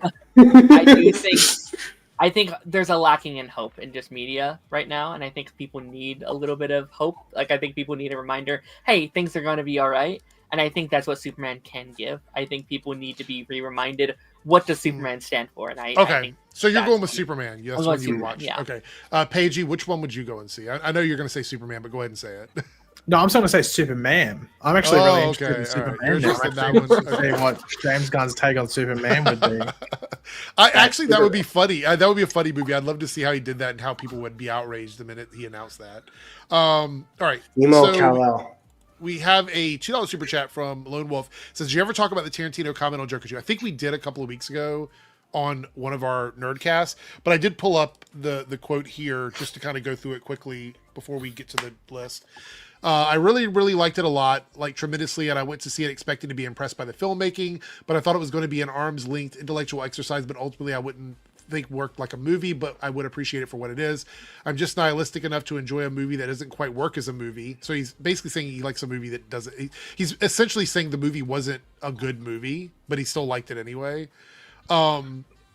It's kind of like a big giant mess to some degree, and I don't find it an intellectual exercise. I really got caught up into it. I really like the musical sequences. I got really caught up. Was he high when he answered this question? Yeah. I thought the more banal the songs were, the better they were. To me, this is a long-winded way of saying the movie didn't work, but I enjoyed it. And that's fine. He doesn't have an issue like with so. This is a letterbox review. Like, this isn't like who I asked him? No, like here's the thing. So I'm like 3/4 of the way through it, but I've got Quentin Tarantino's book called Cinema Speculation. Mhm. The book is this. It's really interesting. It's him just like recounting his childhood growing up until he pretty much became a filmmaker of what he remembers when he watched movies. Like he even jumps into this thing where it's like his mum was like consistently dating black men and stuff like that, and they'd take him to like black exploitation films Right. and stuff like that. Just like really interesting. Like, but he I haven't read that. Yeah, my mum got it for me, and it just sat there because I was reading some other shit, and then I eventually got around to it because I was like, I read like a chapter of it. I'm like, fuck, I'm gonna have to like put this aside because it's pretty full on. Because it's just him yapping, but it's interesting. Yeah. It's yapping in book form. It's like not proper writing. So it's basically like a stream of consciousness, just It's like a diary. typed out. Exactly. Yeah, a diary is probably a good way, but like a retrospective diary. Like There's a him bit looking of back at charm. stuff. There's charm behind that. I don't have an issue with it, but it probably is a tough read, to be honest. Yeah, you can't read it. I don't know if you could like binge read it. Like I read a chapter like every now and then, just to Right. because each chapter's a movie or a couple of movies. Mm. Oh wow. Okay. We have another super chat here that just came in from Troy, $10 super chat. Thank you, Troy, for the $10. Marvel and comic book movies as a whole, using wrestling terms. Okay, I'll get this probably. The face always wins, gets boring. We need a dominant heel, enter Thanos, and that's about it. At some point, the money is in the chase. So, just kind of piggybacking on what you're saying here, this is just it's a formula of storytelling, and I think we see this a lot. You know, we see it. You talk about movies that are predictable. You could go back to like the formula of the prince and the princess and the damsel in distress and the villain who captures her and then she has to be rescued. For a long time, that was how those stories were told. Is that Cinderella 3? maybe possibly. But I should probably talk about this at some point in detail. There is like a set amount of stories you can tell in movies because stories have to have a certain structure. And we've kind of exhausted that, which is why sometimes you'll get movies that break that a little bit. Like, what is that movie? We watched I don't remember if it was, I think it was over on Twitch. It's been a while. The one, is it Skinamarink? Is that the movie that I watched? It was like a horror movie. Let me see if that's the name of it. I believe that is the name of it, but let me see. Yes, Skinamarink. It came out in 2022. It's the movie where it's basically just like all in like dark spaces and noises and sounds and things like that. And it doesn't really follow any formula of any type of film you've ever seen before. And you will get those every once in a while. But as far as like big, major blockbuster type movies, I think there is a set formula that just gets regurgitated over and over and over again. Unfortunately, it's just the way it is. But, I don't necessarily have a problem with it as long as they make it interesting. So do you guys have a problem with this formula at all, or is it something you sort of have come to just understand? I think it just comes down to the characters. I think you need to make unique characters and unique, how you're writing them, what are their arcs that they're going through. Yeah. Like, I think as long as you do that, and also just try new things as well. Like, I think the comic book community is going through that right now. I think especially going into James Gunn's world, like, in various different things, even at Marvel, like, stuff like WandaVision, stuff like that. Like, they're trying different things. They're trying different stuff. Agatha all along is a great example of them trying something completely different from what we've seen before. Absolutely. It's hard with a connected universe and characters that are going to continue. Like, you can't really have too much to do, like, with Superman and stuff. Because, like, Superman's, of course, going to win at the end. But it's hard with that. Like, with singular movies, you can do it. Like, Psycho, you can do that because it's its own movie. I don't know if I really have to put a spoiler for goddamn Psycho, but no, you don't. Like, the main character, who you think is the main character, dies like what, half an hour into the movie or something like that. Yeah. You're like, what the fuck? And like you don't expect it. And then there's like obviously movies like The Departed where it catches you off guard, and like I'm sure there's like what's like the Bryan Cranston Godzilla movie when you think he's the main character and then he dies like fairly early, or not fairly early, but like like halfway through the movie or something like that. Yeah. So you can do that where there's higher stakes and unexpected results and stuff like that. The only time you can really do that is maybe with like a group film. Like if you did Teen Titans or Titans or something, oh shit, this character died. You know, or with obviously with like things like the Suicide Squad, or maybe like when Wonder Girl died from like a light pole hitting her, like that one. Is that the one you're talking about? Or... Maybe, yeah. But you can do that, but like it's hard in a connected universe to do it. So like, you'd love to see it, but at the end of the day, and also at the end of the day, the movies are made for kids. Like they are, like that's the big thing. And as long as like when I go into a thing, I'm not expecting to watch some overly highbrow thing. I'm going in there, go. Entertain me. Let's have some fun. Just don't be fucking stupid. Like, don't be goofy. Like, don't be not goofy. Like whatever the Disney goofy, but like, don't be goof ass. I also think that's why these Elseworld over DC is going to be so important. Where you can have your main line, you can kind of have that journey, and then you can do what they're doing with that new that new Robin movie that I think is fascinating. Is that to me? Look, I think that could be one of the most interesting things DC's ever done. That's a very the stylistic side of it all. Fascinating. Yeah.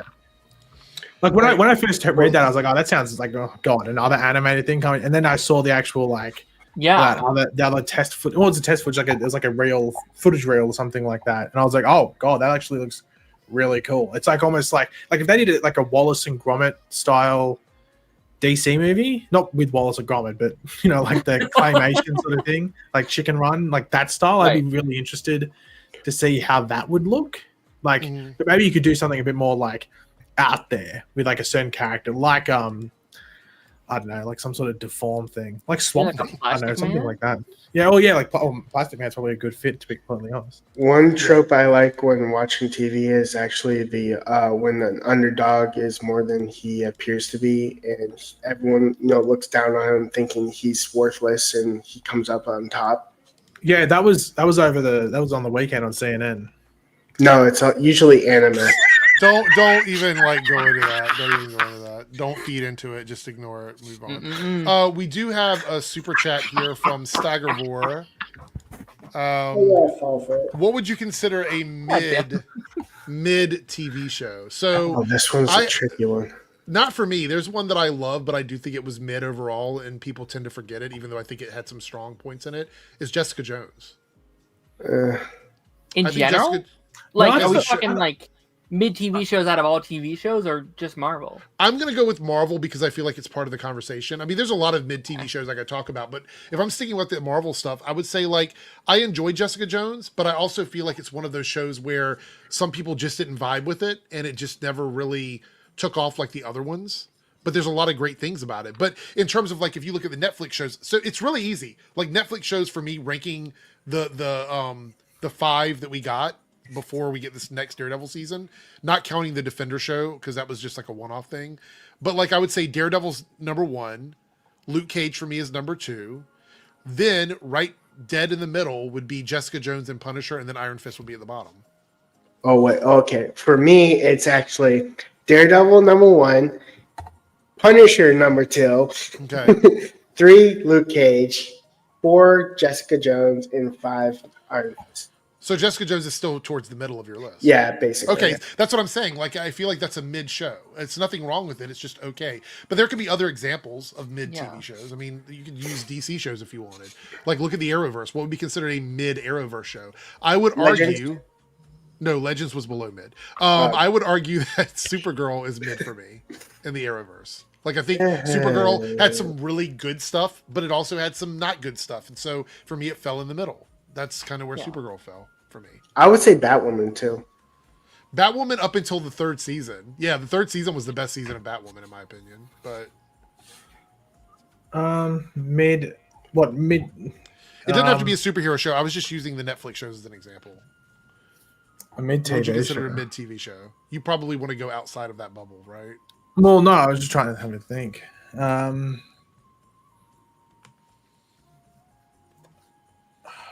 What's a mid TV show? I'm trying to think of a mid Arrowverse show as well. I don't know. I can't think of anything. Yeah, I can't think of anything. Honestly, can't. Okay. Well, anyway, what do you want to say, Darren? What's your idea? No, about I mean, TV show? I would consider most stuff we watch kind of mid. Like I think Yeah. like most of the things that we watch are like things have really good stuff in it, really bad stuff, and kind of goes through the middle. If I was to choose one just in the Marvel space, I'd say What If is a great example of this because it's Right. like really, really good stuff, and then just like the most whatever. Like episode. some forgettable episodes of it that just nobody ever's going to think about. and it again. just kind of lands in the middle where it's Yeah. like that was Okay. fine, I guess, whatever. All right, so this is Echo was mid. me. yeah, I could understand that. Echo For was me, kind of it forgettable. I don't think Echo was ever like based on the way Marvel treated that show. Unfortunately, even though the production praised it, Marvel and Disney in general just Yeah. kind of dropped that show off on the corner. It didn't really. But me personally, I have to give the lead actress some props for being able to do those scenes.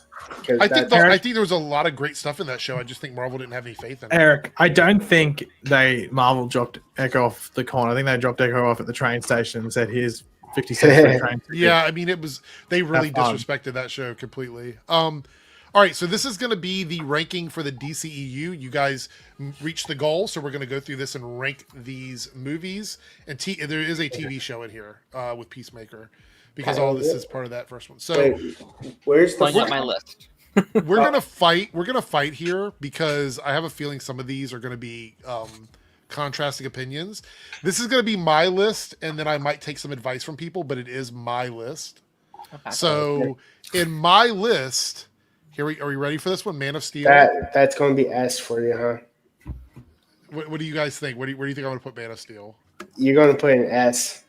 I think you'll put it. Really? I thought you were going to put it no. No, it's S. It's my favorite one. For me personally, Batman v Superman goes to F. It's not. Well, there, hold on. but- Wait. Before we jump to the next Yeah, one, calm down. I want to know what everybody else's ranking for Man of Steel is. Where would you guys put this movie? Oh god, probably like a B or C for me. Yeah. Not surprising. I figured a lot of people would rank it lower, so I'm just trying to see where everybody's I mean, at. For me, It's a For me, generous it's A, honest C. I think this is a good movie. I just don't like it very much. Like it's just like I don't. You know what Paige has said? Paige has said it's a good movie. It's not a good Superman. No, movie. it's That's it's what a he said. really well made movie. Really well. I think it's actually really well written in regards to the dialogue. It's well made in regards to Snyder. I think it's Snyder's best looking movie, but it's not a Superman movie. Cody says I'd put that and BVS dead last. Holy shit. So I'm going to say I'm ranking these based on non-director's cuts unless they're listed as a director's cut. Because the BVS director's cut is like one tier higher for me because I think it is better than the actual theatrical cut. But I believe the one on this list is the regular Normal one. theatrical version. Yeah. Okay, can we just address Yeah. this? I am sick to fucking tired of people going, the Ultimate Edition rated it by 5 points in my rating. No, it fucking doesn't. If you like the theatrical edition, you like this. It increases your enjoyment of the movie. If you didn't like the theatrical edition at all, this does not make you like the movie. I'm fucking sick of hearing people say that. that mocking of your voice was like top tier. Yeah. All right. So for Granted, me, granted, BVS theatrical edition is Dead last. boom, down here in the bottom. And let me explain why that is. Because This movie needed more time to cook. I feel like they rushed this movie. And this to me, like honestly, if we talk about Man of Steel being like not done yet, it's still in the oven cooking.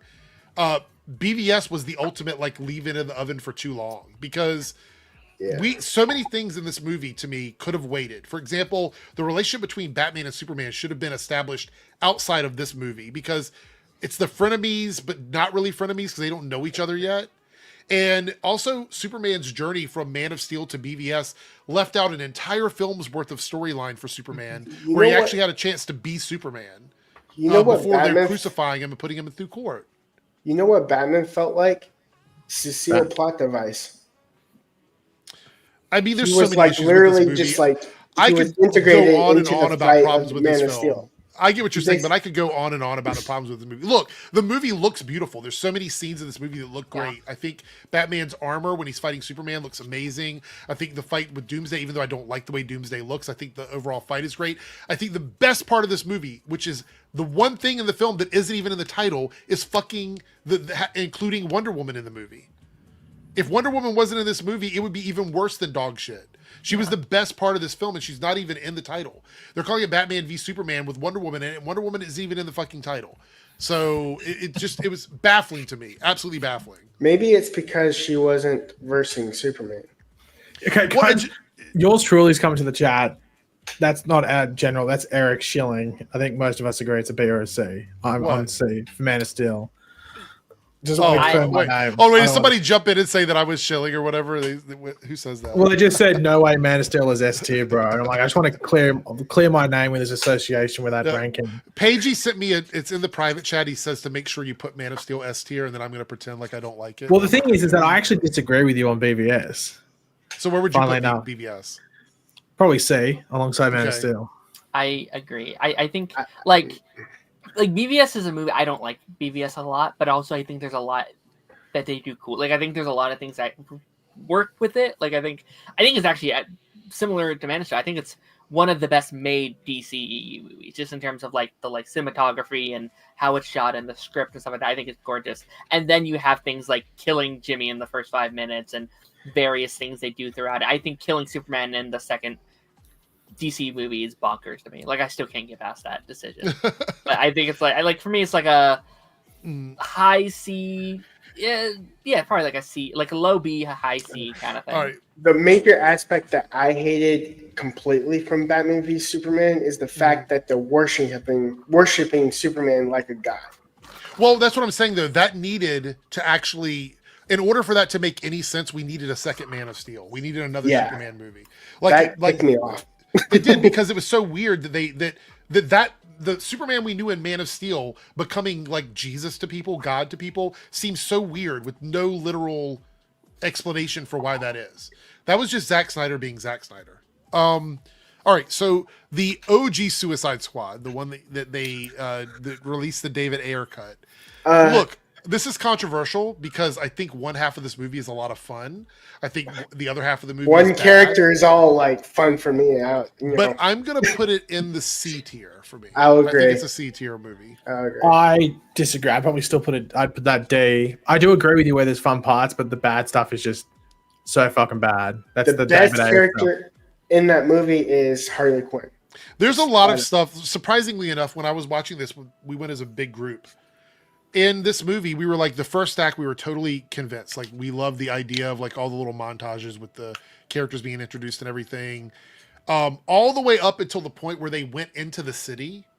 Yeah. We liked it. Then when they were in the city in that like third act, second into third act, it got really weird and kind of crazy. And then the final battle we thought was kind of cool too, even though it was very cliche. So that's why it's in the C for me, because I feel like two out of the 3 acts I actually enjoyed. I honestly hated the fact that I was spoiled by the bad guy. Like, you could tell that they were the same person because they didn't like really change the appearance very much. But at the same time, I was completely spoiled before I even watched it. So there was no mystery behind it. Okay, so where would you put this, Darren? Same thing where Paige, you said D tier. I think it's one of the worst movies in this universe. Like I like certain elements. Like I think actually I love the first like recruiting scene at the very start when they're introducing all the players. Stuff like that. It feels like Guardians of the Galaxy to me. It's very fun, and that was the movie that I was thinking I was going to get. So, but I hate everything else. Everything else is like a D for me. All right, Wonder Woman. This is controversial because I know the third act gets a bit messy towards the end, but for me, Wonder Woman is also an S tier movie. I agree. I could watch this movie over and over and over again. I love the first Wonder Woman movie. What are your guys' thoughts on it? It's S tier for me. It's an A tier for me. It is that third act that just slows it down a bit for me. It's great, but I wouldn't say it's I'm being more forgiving on the third act than Darren, though. I feel like I'm forgiving the third act. Mine's low S, high A, so I'm fine with the bang. Wherever in that. Yeah. So we're almost all in agreement on this. Like this is the first one where we're almost like we kind of agree on it. All right, let's see. It also made $1 billion. So yeah, let's see if we can agree on this one. Freaking the farthest down you can freaking go. Of Justice League theatrical cut, awful. Are you ready? Gets worse the more you looked at it. The only redeeming quality for this movie is that Superman at the end feels like Superman. That's it. That's the only redeeming quality. You know what? Sorry, go ahead. I'm gonna edgy. I'm thinking low C to high D. Oh, What the? And the main reason for that is that it's just it's so mixed in regards to it. I know it's in retrospect, and I wish one of us could time travel and just knock on the Warner Brothers executive doors and just said, give Joss Whedon, just give him an extra 30 to 40 and let him just reshoot the entire movie. Yeah, because you could tell the reshoots kind of bogged the movie down a lot.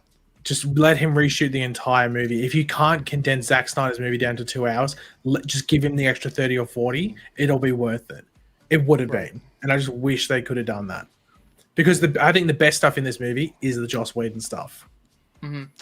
So everybody but Paigey is in agreement that it's a D tier. Mm. Yeah, I'm fine with it being in D, but I would put it on the line. I'd put it on the over the bridge. So in other words, Paigey would put it like here. Like this would be Paigey's ranking, like right there in the middle of the I love the racing at the end of the movie. Like I love the Flash, racing. Yeah, like, absolutely. That Yeah. I love that. Rest of the movie, I don't care. I like this Superman aspect of it, to where he feels more hopeful, like he's embodying Superman. He's joking, he's being basically kids to us when Cyborg and him were laughing. Oh yeah. Mm-hmm. Yeah, that felt like Superman to me. Like he wasn't. He's not taking things seriously. I hate when Superman's serious when he's like with friends. Next movie on the list is Aquaman 1. Oh. And this for me is solid A. Yeah. I agree. It's almost S, but I can't put it there. There's a couple of things that just bug me, but it's definitely A. What's funny is I think what happened with Amber Heard kind of makes me want to go with B. Well, I'm not going to lower the movie because of that, but I see what you're saying, based on your feelings towards her. Yeah, I can't watch it in the same light now. No, I understand. Yeah. But when I initially watched it in theaters the first time, I had a lot of fun with the movie. Yeah. And I enjoyed it. I think there was a little heavy, obviously, on the VFX, and you could see some of it wasn't great. But I did enjoy the movie, and the character of Ocean Master was probably one of my favorite parts of the film, to be honest.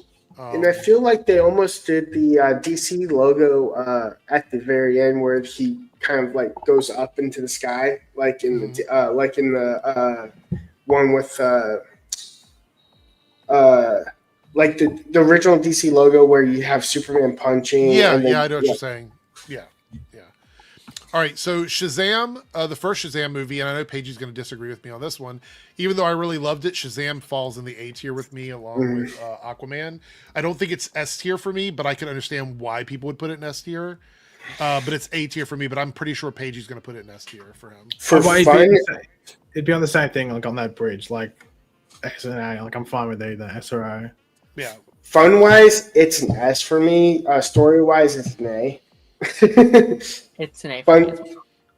Fun for me is look, we're slowly we're bringing people together here. We're all back we're on the same mindset. Eric, it's pointless because it's about to go down the drain in regards to. I don't think so. I think we're all going to be on the same page, because where I put this next movie, everybody's going to agree. I'm sure they're going to agree where Birds of Prey is going to go, because I think it's a very indivisive movie that people totally agree about. So Birds of Prey for me. Okay, so 2 things before I rank this. When I initially saw this movie, I absolutely hated it. Oh, is there a change of opinion coming here? No. Hear me out. The first time I saw it, I hated it. And then people told me that I should be thinking of the movie, and maybe this is them gaslighting me or trying to convince me about something. But they were like, you have to think of the movie as if you're living it through the eyes of Harley Quinn, and that it is her world, and this is how she views her world. So it's like a cartoon thing. And then I was like, oh, okay. So didn't think it was that bad. So I went back and watched it recently, thinking of it that way, and I was like, you know what, it isn't as bad as I remember it, because initially I would have put it down in the D list, because I think that was where it belonged. However, now that I've watched it, I'm going to put this in the B tier, because I actually thought it was okay. You know what, Eric, I'll take that. It's not where I'd want it to be, but I'll take that. I feel like it's a good, fun center. That's not where I thought you were going with it. Where did you think I was going to go? So tell me, where did you guys think I was going to put that? D. I was I thought you were going to put talked about this before. I was like, I would It's- rather watch this than the movies below it, to put it that way. I'd rather Yeah. watch Birds of Prey than the other 3 that I have below Birds of Prey. So I love That's- Birds of Prey. I Yeah. absolutely enjoy that movie. It's It's not S for me. It's A for me. yeah. I'd have an A. yeah, that's fair. And I know some people like it more than I do, but once you go back and you think of it as like a live action cartoon, I think it works. And that's kind of I remember the reality, fucking so. argument we had when it came out. You were triggered. Well, because I hated it, because I was going into I it not remember being understanding. Yeah, I remember coming back from the theater and being like, I can't wait to hear his thoughts on it. I jumped on. I Yeah. was like, oh.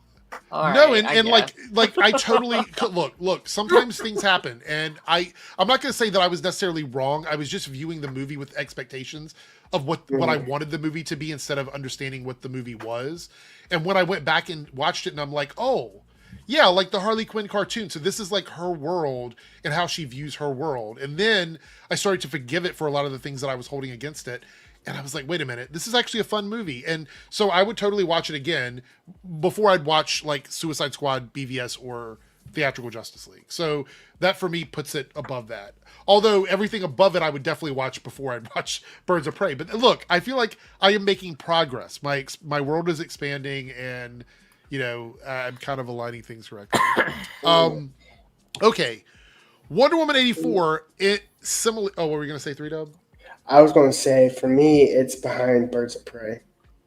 What is? Wonder Woman 84. Oh, okay. So for me, Wonder Woman 84 is another movie that Paige and I have talked about quite extensively.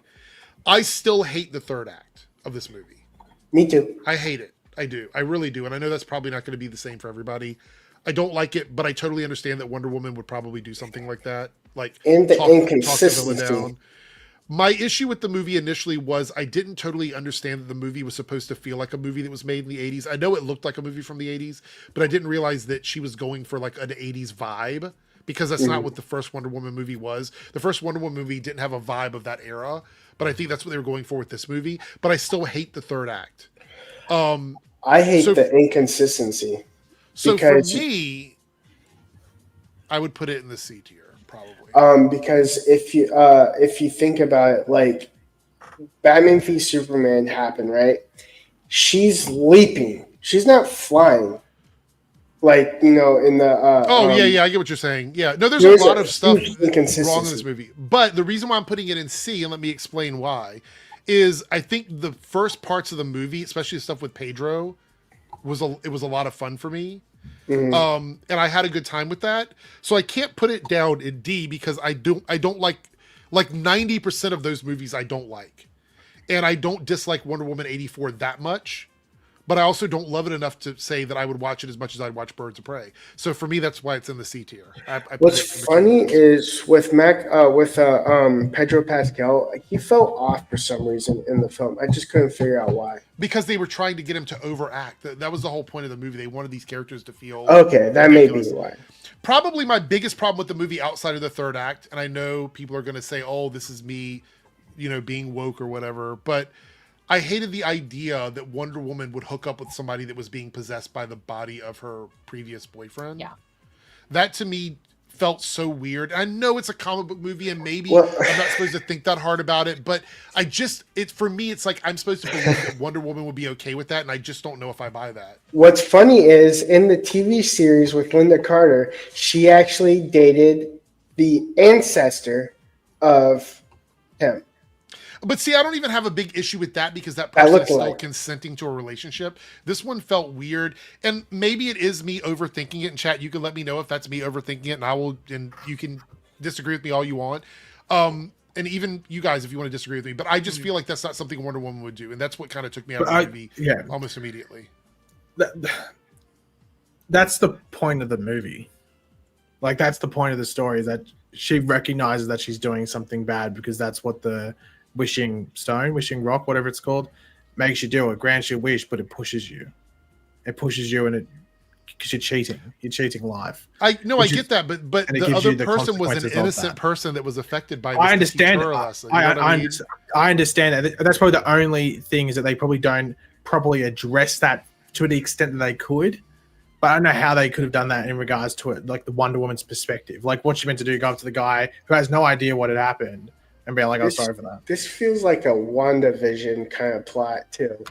Because she felt like guilty that Vision died and basically recreated her. Yeah, but the only difference for me in that, and I'm not forgiving Wanda because what she did was fucking awful, but Wanda had the catalyst for what Wanda did was the loss of her Vision. like everything she had. Yeah, like she lost everything, and so she acted out of rage, right? What Wonder Woman did was she wanted to have him back, but not necessarily in somebody else's body. And so that's the part where it becomes an issue for me. I don't know what you're saying, Paigey, but at the end of the day, I still don't think that it was that in my mind. You can see in the beginning when she first like starts fooling around with this other person, she knows she's not supposed to be doing it. To me, it's very obvious that she knows that. Yeah. And that's why for me, it's tough that they take the whole movie for her to quote unquote learn her lesson. At that point, she's already done everything. What more can you do? You've already violated this person probably multiple times. Yeah, and I think that's something that it's whether it, I guess, bothers you to the extent that it can, like someone more bothered than by others and stuff like that. Maybe that was the intent. Maybe I'm supposed to feel some sort of like. Well, I think it's you're meant to go like, wow, that's wrong, and like, sure, it might take her longer in the movie to accept that and come to terms like, oh, I've got to let this go. This isn't the right thing to do. But you got to realize it's also the person that she was in love with that's been dead for 40 years that she's been thinking about every single day of her life since that point. Good morning, Space Fluff. I'd give it a D. I think it's a B. I think it's a B. Oh wow! So that's funny. Paigey puts it in B and Dare puts it in D. So that's interesting. I like Wonder Woman. It's really funny to me that this movie is more divisive. This movie is more divisive than Birds of Prey with Us, which I think is quite funny. I do agree with the third actor. I think I'm gonna say there's a lot of build up, but it just feels a bit underwhelming. Like the cheetah fight, like they've been building up pretty much the entire movie. Her transformation into a cheetah, and then just ends up in this weird CGI battle. Yeah, when she gets electrocuted, Donna Troy style. Just I wasn't the biggest. I honestly think to the point where it didn't probably need cheetah. I don't think at all in this movie. I felt like they just needed. Oh, we need something where we can have an action scene. Well, because they wanted a battle because there is no battle at the end. That's why. Well, it's not even that. It's also like battle, it's also like even in like the White House when they have that battle before she's like full on cheetah. Yeah. It also felt like a Flash season where they talked down the villain. No, that's why I hated it. I thought it was bad. It was a very unsatisfying end to the movie. But it's not unrealistic. I think Wonder Woman would do that. And so to me that doesn't seem out of character for her. It just wasn't satisfying as a viewing experience. It just felt like a waste of time to me. Like the whole movie kind of felt like and that's not always a bad thing, but it felt like a lot of filler where it's like, okay, we're just kind of throw this movie in between here. Bring him back just to, kill him off again. And like, Derek Cody agrees with you. Dead last, no redeeming qualities. The only other person I've heard of liking Wonder Woman 84 is Grace Randolph. Oh, okay. Grace the Goat. How good. Okay, Justice League theatrical Snyder cut is in the B for me. I think it's much better. I think it's much better than the condensed Joss Whedon version because he was allowed to put in the stuff that had to be cut out. But it's a weird movie because it's 4 hours long. It doesn't really fit a movie format. It's also like pretty much the same story, just extended, more consistent, and snotterific. Like I think the only reason I'm putting it in B, and I'll be quite honest because me and Ray Fisher #Ray Fisher updates don't get along. I know you love Ray Fisher. I think Ray Fisher, there's two things in this movie that I think made the movie much, much better as a film, is the Ray Fisher stuff, which got cut out, the cyborg stuff, which I loved. And I loved that the Flash had a bigger scene with the moving around in time. No, it was fucking stupid to have it in this movie. It was stupid, and I did not like Superman in this version. I think Superman was better in the Joss Whedon version. But it's still, to me, I watched it more times than I watched the theatrical cut. And if I was given an option to watch them again, I would choose to watch this one over the theatrical cut. So, yeah. This movie, I just have a sour taste in my mouth with this movie because, I actually enjoyed it a lot. I thought it was fun, but I think it's one of the worst things DC's ever done in terms of they were bullied DC's reputation and the brand as a whole. I wish they never would have. Well, the Snyder Cut is also a reminder of if you're a business, be a business. They should have cut Snyder off after BVS was not received well. They fucking waded in the water. I'm like, oh, we can maybe fix it. And then they got halfway through Justice and went, oh fuck. Like we're screwed here, and they didn't want to keep going with it. I had a huge problem with the Flash in this movie. Like he was. I have a problem with this creepy. Flash in general with Zack Snyder movies. So And the inconsistency with his appearances too. yeah. All right. So I had to think about this one a little bit because I do love this movie. So for me, and people are probably going to disagree with me, but I love this fucking movie. This is a S tier film for me. Suicide well, Squad. For me, I think it's it's- C. What? Yeah, It's Wait, a what? what did you say? Where? I don't like Suicide Squad. Oh, a D. You said D? No, C. Oh. Oh, I think it's A. I think it's A. I think it would be S tier. I just think it's a bit forgettable, if that makes sense. I don't really like. I've never been like driven. Like I think I've watched it twice. I watched it once in the actual movies and once at home, but I've never been like, oh, I'll watch the Suicide Squad again. Like I think I've seen every movie here, apart from probably Black Adam down there and Blue Beetle, more than the Suicide Squad. I'm waiting to see where everybody else would put it. Where would you guys put it? For me, it's in What? You sound you like you're. someone's drowning you, bro. You sound like what's that show where like you can't hear the parent's voice and it's like Charlie Brown. You're talking in Charlie front Brown. of the Suicide Squad. This is All right. probably my favorite. Can you hear me now? Yeah, well, don't shove it down your throat. Like, Jesus Christ. I'm Th- microphone This is my grabbing right now. Well, you're This is my replicating a favorite Diddy DC party movie. at the moment. What are you saying, Darren? This is my favorite DC movie, just like in general. The Suicide Squad? I think Okay. it's a masterpiece. I love So this you movie. you put it in S tier as well It's then? an S tier, yeah. Okay, all right. So we are down to the end of the era here. Peacemaker TV show is controversial, I know, but I'm going to put Peacemaker in the A tier. What controversial in what way? In the way that I don't think a lot of people here are going to agree with me on that. What do you think people would put it? Like S tier? No, I think it's A. So I'd be Okay. fair if someone put it B. Like, once again, it sort of plays into it's a bit forgettable because it's not really story based. It's a character show. Like, it's fun when you watch it. I haven't rewatched Peacemaker though. I don't know if anyone else has rewatched it. I have never seen it. I didn't like the character. What? That's why I haven't watched it. It's a different character though in the show than the movie. Okay, but here's his thing. He doesn't like villains. He doesn't watch things with villains. Oh, that's Yeah, but right. he's not a villain in this. He's a hero. Well, Yeah, but anti-hero. I guess why he doesn't like Suicide Squad. The same reason he probably won't like Creature Commandos because of that. I mean, I'm fine. You know, I wouldn't put it S. I think it's just because the story's fairly weak in it. Yeah. And I think, especially in a TV show, it helps when you have that. Like, this is, I know, once again, Eric, don't get triggered. It's very much in the vein of like a Legends of Tomorrow. Like, it's just very character based and like having that group of characters that interacted. But I think A, if someone put it B, it'd be fair enough, but I would put it A. I don't think it deserves an S just because it lacks that quality or that aspect. I think. Here we go. Get ready for a movie that. Wait, I didn't give my vote. Oh yeah, right. What It's very rude of you, Eric. I'm sorry. How rude. I put it S. Would you put it in S? Really? So you. I think it's so right you- on par with Suicide Squad. I was gonna say. So you like it because it's right up there with Suicide Squad. Yeah, I think Yeah. they're same quality for me. That makes sense. That makes sense. I was waiting for them to say it's not S, and then immediately be like, "Yeah, it's S." Now, for me, with Black Adam, it's an A for me. I actually like it. Wait, Black A? Adam's an A? Yeah, An A. an A, yes. Wait, an I- A for this is I a joke? Or... Okay, I enjoyed it more than most of his films. But That's isn't how I Black know. Adam a villain? Black Adam is an anti-villain.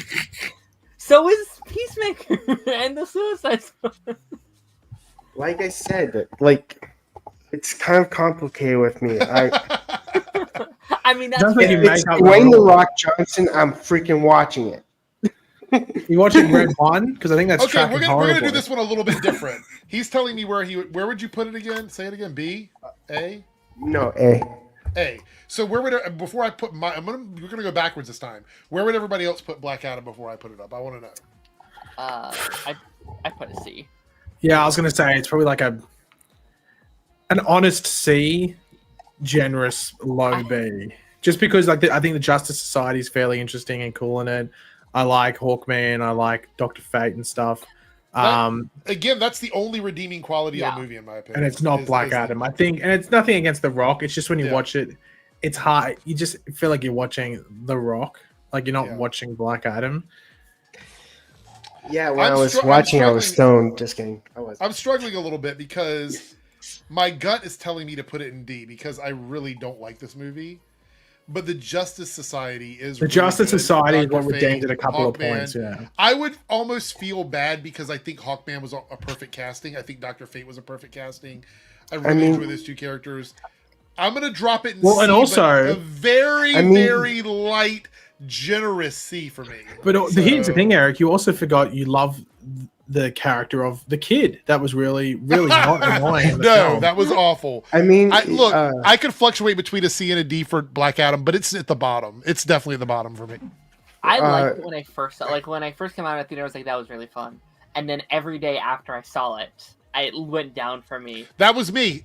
I would have put it like in the center, and it just kept dropping for me. To the point, I bought a Black Adam T-shirt. I have a Black Adam T-shirt in my closet. Did you burn it? Did you? I think it's like just funny. Like every DC movie that comes out, I wear it to the cinema, and everyone looks at me. I think it's just funny. What's funny is I guess I watch Heroes, so JSA is in the movie, but at the same time there's The Rock. So I've watched all of The Rock's movies all the way to his Tooth Fairy. I was gonna say Tooth Fairy. Tooth Fairy gameplay. I've watched all of his entire genre of movies. So I'm a fan of his rockness. In a sense. Okay. So that's why I watched it. We are down to the final four, and we are at Shazam 2. Shazam 2 for me. Okay, so I'm going to do it first with no commentary. I'm just going to drag and drop, and then I'll let you guys discuss Shazam 2. I'm just going to drag and drop it here. Sound like a... Oh, okay. I thought you were going to put it in C. I'm happy with B. I actually agree with that one. Yeah. I do think it's like a low B. I don't think it's like... I would agree. B. But I think it's a low B, just because it's not offensive, if that makes sense. It's just really mid. It's just it was disappointing. I think that's probably the best. Actually, for me right now, everything in the order that it's in is kind of where it would fall for, like left to right. This is where it would be for me, actually, in the lineup. Like if I had to. I think the biggest disservice that this film did, I think it was just that it didn't really feel like it was a proper sequel to the first film. And they also give you like the middle finger with that post-credit scene where it shows Mr. Mind again. I'm like, no, you don't do that. You don't set him up as the sequel thing and then go, oh, I remember him. He's like, yeah, I fucking do, because I thought it was going to be in the sequel. But... Yeah. Someone just called me gay for liking The Rock. Wow. To be honest, you were getting a bit gay. It sounded like okay. Well, there we go. There we go. I like action movies. Excuse me. I'm so a guy.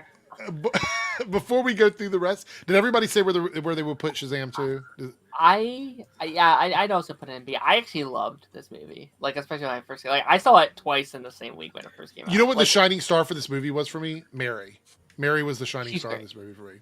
It honestly, it kind of reminded me of what the CW stuff was doing, and I guess we'll talk about that in a second with one of these other ones. But I like just getting to spend time in a superhero family. It really I think it would have been better if it was a TV show. If we actually got to spend time with these guys, we got to, their day in and day out. There's really good themes in this movie. I just think it needed to be longer. I think some things needed better executed. I don't like what they did with Zachary Levi. He does just kind of feel like I don't know. It feels like Billy got older, but Zachary's Shazam stayed the same age. They didn't strike, and that was probably the issue with That's always going to be an issue when you do this thing where, especially in the comics or a TV show, the characters really don't age. You don't see Billy Batson normally 18 heading into 19. He's normally just a kid, and you see this. So that's an issue when you have a character like that, and you cast Zachary Levi to play that older version or the Shazam version. I think that could have been cool if they played into it a little bit. Where I my headcanon in the movie was well, he acts like that because when he turns into Shazam, he likes to be a kid. He likes to act like he's a kid. I see it as if we got powers, we'd act similar. That'd be like, oh fuck, and you're flying around and doing different things. So it's excitement, but that would also be how often does that well, if he can just go Shazam, or you'd get a bit bored of it. It's like when you get a video game, it's like, oh, I'm really excited to play this, and once you're an hour in, you're just sort of like in the mode, and you're not like freaking out every single time you're playing. You know, something happens. You're just in the mood, you're in the mode, in the flow. So that's the only issue there. But you know, for me, it was I like the story more in this movie. It brought to the attention of foster care, which was like it resonated with me because I was in foster care. I'm adopted now, Right. and I know what it feels like to be abandoned by your mother. So it felt like you connected with the story. Yeah, I connected a little bit more. That makes sense. So where would you put it? For me, it was the story-wise, the emotional draw was an A, but the overall movie is a B. Okay. So everybody's kind of in the same page. For so this hold on. Did I drop bars just then? Like in the mode, in the mood, in the mode, in the flow. Yes. Okay, hold on. Dr. Dre, come. Yeah. I'll leave my number. All right. So now it is time for the Flash movie. And we're going to do something a little bit different here. I'm going to ask one of you to tell me where you would rank it, and then we're going to go down the line. So Flash movie, 3-dub, where would you put it on the list? There isn't a letter that's been invented yet. Oh, wow. Okay. Darren, where would you put it on the list? Probably C.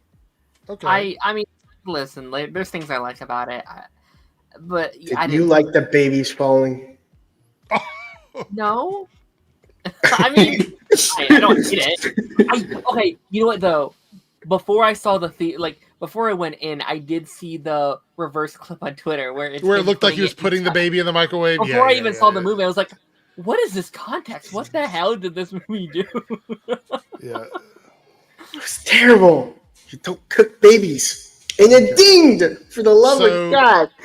Paigey, I feel like you're going to be a little bit less harsh on this. Where would you put the Flash movie? Yo, it's the Flash, and he's in the multiverse, and he's going straight up to the letter number S. S? Yeah, I love the Flash. I love the Flash. What? Yeah.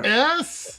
Yeah. I gotta go. Thanks for having me. Oh, chat, please tell me what you think about this going into S tier. Chat, please give me emojis. Give me emojis. I want to know what you feel about this going into S tier. I thought you were about to ask chat to flame me.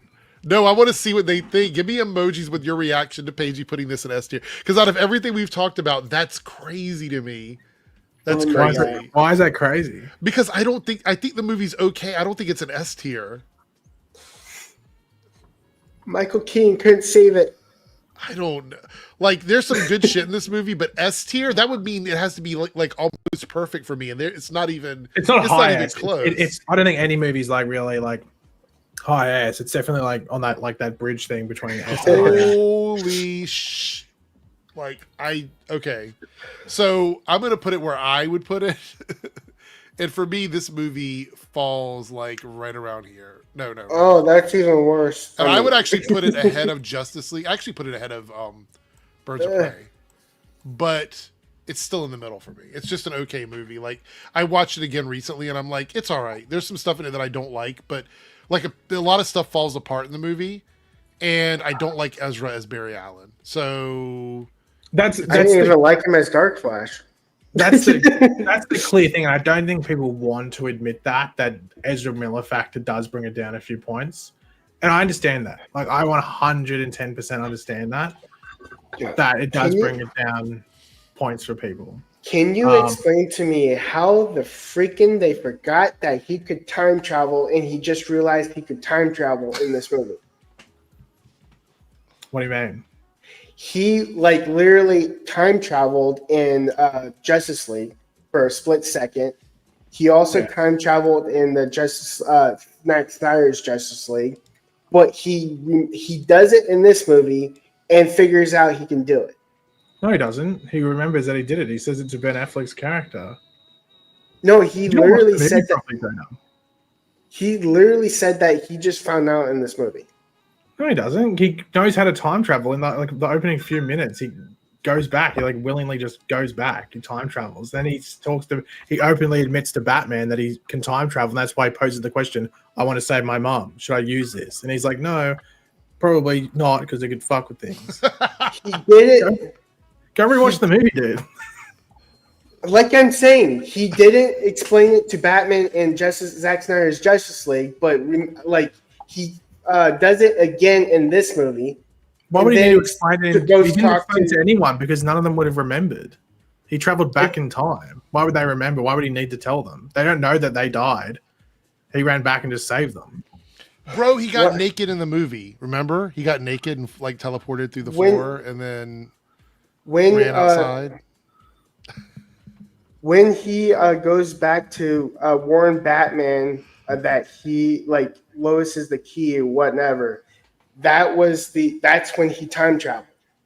Yeah, that's an older version of him. But he would still remember it.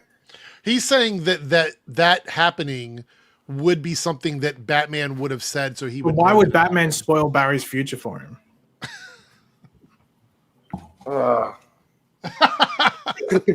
There's an inconsistency in the writing.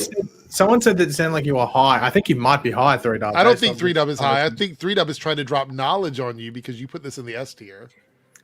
But it's not. Yes. But I'm cooking because I'm finding what happened. What are you cooking exactly though? Because it smells like shit. Honestly, it smells like shit. There were Flash ass cheeks out in this movie. Like, well, and to be fair, they were hairy. So like they lied with the hairy ass cheeks that they killed Supergirl like 1,000,000 times in this movie. And the other thing but it is meant to be like, it is important to remember that this Supergirl was killed because it was going to be a different Supergirl that appeared at the end, which is a downside. I do agree with the view on that, and it's unfortunate just because how things played out. Because it's everyone, I did see people criticizing her that like it was this like angry Supergirl and stuff, which you understand why she's angry, but it was also meant to be.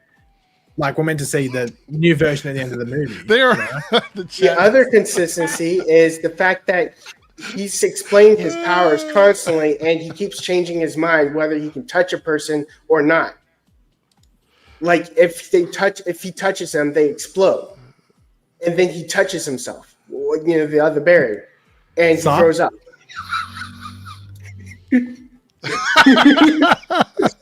I can't believe we're on like a theoretical breakdown of the Flash. No, I think you might need to do a rewatch. At least watch like Snyder Cut and then Flash, and you'll see the consistency. Oh, BVS. No, maybe you need to rewatch it because I remember it clearly. But the thing is, I don't. Not one of them. Yeah, no offense, man, but 3 different times of what happens when he touches someone, and they're different reasons. So what about Blue Beetle? Yeah, let's just move on from this one because the chat is roasting both of you, so we're just gonna move on from this. one. But to be honest, Pag W. Let's be completely honest. He touches the baby and he didn't explode. Oh my god. Okay, so all right, Blue Beetle. I really like this movie, and I think it's unfortunate the position it was in with the writer's strike and the actor strike and everything, because I think the movie had some solid stuff and it was a lot better than I expected. I would actually, and this is probably going to be controversial, chat, get ready to roast me. Tell me I'm wrong. F's in the chat for me, but I'm going to put Blue Beetle in the A tier. I think Blue Beetle's an A for me. Yeah, I would say low A, high B, but it's still up there. So, and the main thing is that, like, I think it's the stuff with the family and like Hame specifically is good, but the villain is so fucking ass. Both sides. The villain is bad. I'll give you that. The villain sucks. Yes, I agree. Yeah. And the Susan Sarandon, it seems like she's bipolar. Like, she has a really good scene, then she's got the most god-awful scene you'll ever see ever. Like, literally the next fucking scene you see her. Super inconsistent. I still don't know, like the production side of this movie. Like, did it start getting made before they decided to go, no, we'll make this theatrical, or was it like I don't know the time. Does anybody know the time? It's not hard to tell because it looks like a theatrical movie, but then there's like the set where their house is looks very TV, if that makes sense. Well, I think this is the movie that Darren was talking about when he mentioned CW, right? Is that what you were saying? Yeah, yeah. Like this show really reminds me of Stargirl, just in like its tone and its style, and to the point. I think if this was like a season of television, it would have been really good. Well, I think the opening like hour of this episode feels like a TV pilot. It feels like a pilot episode, and that's not a criticism, like a compliment, because I think it introduces you all the characters, builds it up, and that probably is like where the downside comes to maybe the third act, where it is clearly like really rushing to get to the finish line. That's where the villain sort of is arse. But I think like the opening hour, it feels like a really, really good TV pilot where you know everything you need to know about him, his family, even the Scarab to an extent, and what it's going to do and what its powers give him and stuff. Yeah, that's why I'm really excited for like the animated show, because I feel like it will work very well in some. But that makes me wish it was just a live action show, because I think you could use a lot of the different settings that they already set up. But I guess like James Gunn probably doesn't know where he wants to put this character as of yet. Though I do, it wouldn't surprise me too much if he's in Teen Titans or the Titans thing if they do that. But yeah. Well, that actually would have been cool, but I also just think like you could do a lot of fun things within animation, like with his powers and stuff, like him being able to create all these different things. I think you can have fun with that in that medium. So I'm okay with it. Go ahead. Cam said it was filmed as a streaming film, but then it was moved. So I guess in the post-production they gave it a bit more budget to do better VFX. Okay, I wasn't too sure because I wasn't. I think the part in the movie where they're inside of the giant like Blue Beetle mech or whatever, that was added in for the movie. I think that was reshot for the movie, if I remember correctly. He probably just flies to the island himself or something like. Yeah. And maybe like something like that. That's what I think that was one of the ones they said was redone. All right, so we are on the final DCEU film, which is the second Aquaman movie. Now, I think that Ocean Master totally owned this movie. It felt like it was more his movie than it was Aquaman's movie, to be quite honest. I think the third act was clearly, and I think Paige, we talked about this. It feels like they went a little wonky with the third act. It doesn't feel like it was. It feels like it's proper. This is sort of very Aquaman 2 is like almost very similar, like with Shazam 2, where it's just a bit of a disappointment compared to the first movie. But it's still got some fun stuff in it. Oddly enough, I would put it in the same ranking as Shazam 2 under Aquaman, like for me. Yeah, I don't know. Like, I disliked it a lot when I first watched it because it was so disjointed, especially in that third act. Like, it feels like it's 4 different movies. I don't know. I feel like I could be convinced to move this movie. So, like, do you guys agree or disagree with where I place this? Like, do we feel like it's in the same vein as like Birds of Prey and Shazam 2? I would have it. I'm fine with it there. It's definitely a low B to high C for me. But like after I first watched it, it was like a high D. I just didn't, because it was more the disappointment factor. Yeah. But then I went and rewatched it again. And I like appreciated it a bit more, and it went up a bit. But and that was actually the same with Shazam 2, to be completely honest. Just because when disappointment hits you, it obviously makes you get a bit rage baity and stuff like that. I don't know. I feel like I'm being a little generous with it. I don't feel like it's as good as the other movies in the B tier, to be honest. Well, that's what I mean. I think it's definitely a low B. So I think I would put it in C, but I would put it ahead of like Wonder Woman. I think it's better than Suicide Squad. You think so? Yeah, I would agree with that. So be the bottom. So like this is the order. Let me make sure I have everything where I'd put it. I think this is the right order from left to right for me. And you know, one issue is that in this movie, you can tell Jason Momoa, I think, had a bit too much creative control. I mean, the fact that there's literally a clip of him with the baby, and he's like, it looks like it's literally behind the scenes when they weren't filming the movie, and it's him on the bike. Yeah. It's like, that's just, I'm 99% sure that's literally just Jason Momoa's motorcycle. I feel like Aquaman going from the first movie to the second movie went from being Aquaman to being Jason Momoa. Yeah. That's which is fine. Which if that's what they want to do, that's what they want to do. But that's more like you got to know when you got to. But I will also argue that Ocean Master in the second movie felt more like Aquaman to me than Aquaman did. Aquaman sucks in this movie. I think he's not a good character. Like, we talked about this movie over on my channel, I think last year. And I just think it's like, it doesn't feel like a full movie to me. Like, it feels like a mosh posh of 4 different movies, which makes sense. They were in between like 3 different universes. Like, we didn't know where it was. It's very clear they were also in that situation. And it felt like they were like, you know what, screw it. Just put it out. Just like whatever footage we have here, stitch it together. It doesn't all make sense. It like, to me, I'd put in either a D or like a high D or like a low C. Okay, fair enough. 3Dub, did you see Aquaman 2? I did. Where would you put it? I was actually looking at the scene from The Flash. He said it in the reason why I didn't catch it is because his mouth was full of talking. So here we go. Now you're saying, oh, he was right. And I look like a fucking idiot. You're right. Yeah, thank you. But he didn't remember that he went to Earth Prime. Oh my god, jump through. The finishing point. He didn't remember he went and saw Grant Gustin. How do we even know it's the same guy? It could be like a different version of him. That's true. That is true. They That's right. said that it was DCEU. No, he didn't go home from the DCU. He didn't say that. All right. Well, Anyways, this is my tier list here. Aquaman Where would you put Aquaman 2, 3-dub? It was mid for me. I didn't quite enjoy it. So B, you put it in B? Yeah. Okay. All right. That was the tier ranking for the DCU movies in the chat. Seems like you guys disagreed quite a bit with our choices, which is absolutely fine. I'm not going to try and convince anybody. But I want to thank everybody for donating to the goal to get that done. Each time I go live, I will have a goal. Some of them will be shorter, some of them will be longer, but you guys all pitched in and we hit the goal. So thank you guys so much for supporting the stream with the super chats, with the member chats, memberships, all of that stuff. I do appreciate it. And I will be live again on Tuesday, obviously, with the after party, and we'll be talking about Superman and Lois. We are almost at the end of the season, and I'm fingers crossed that this wraps up in a way that makes sense for me and feels good.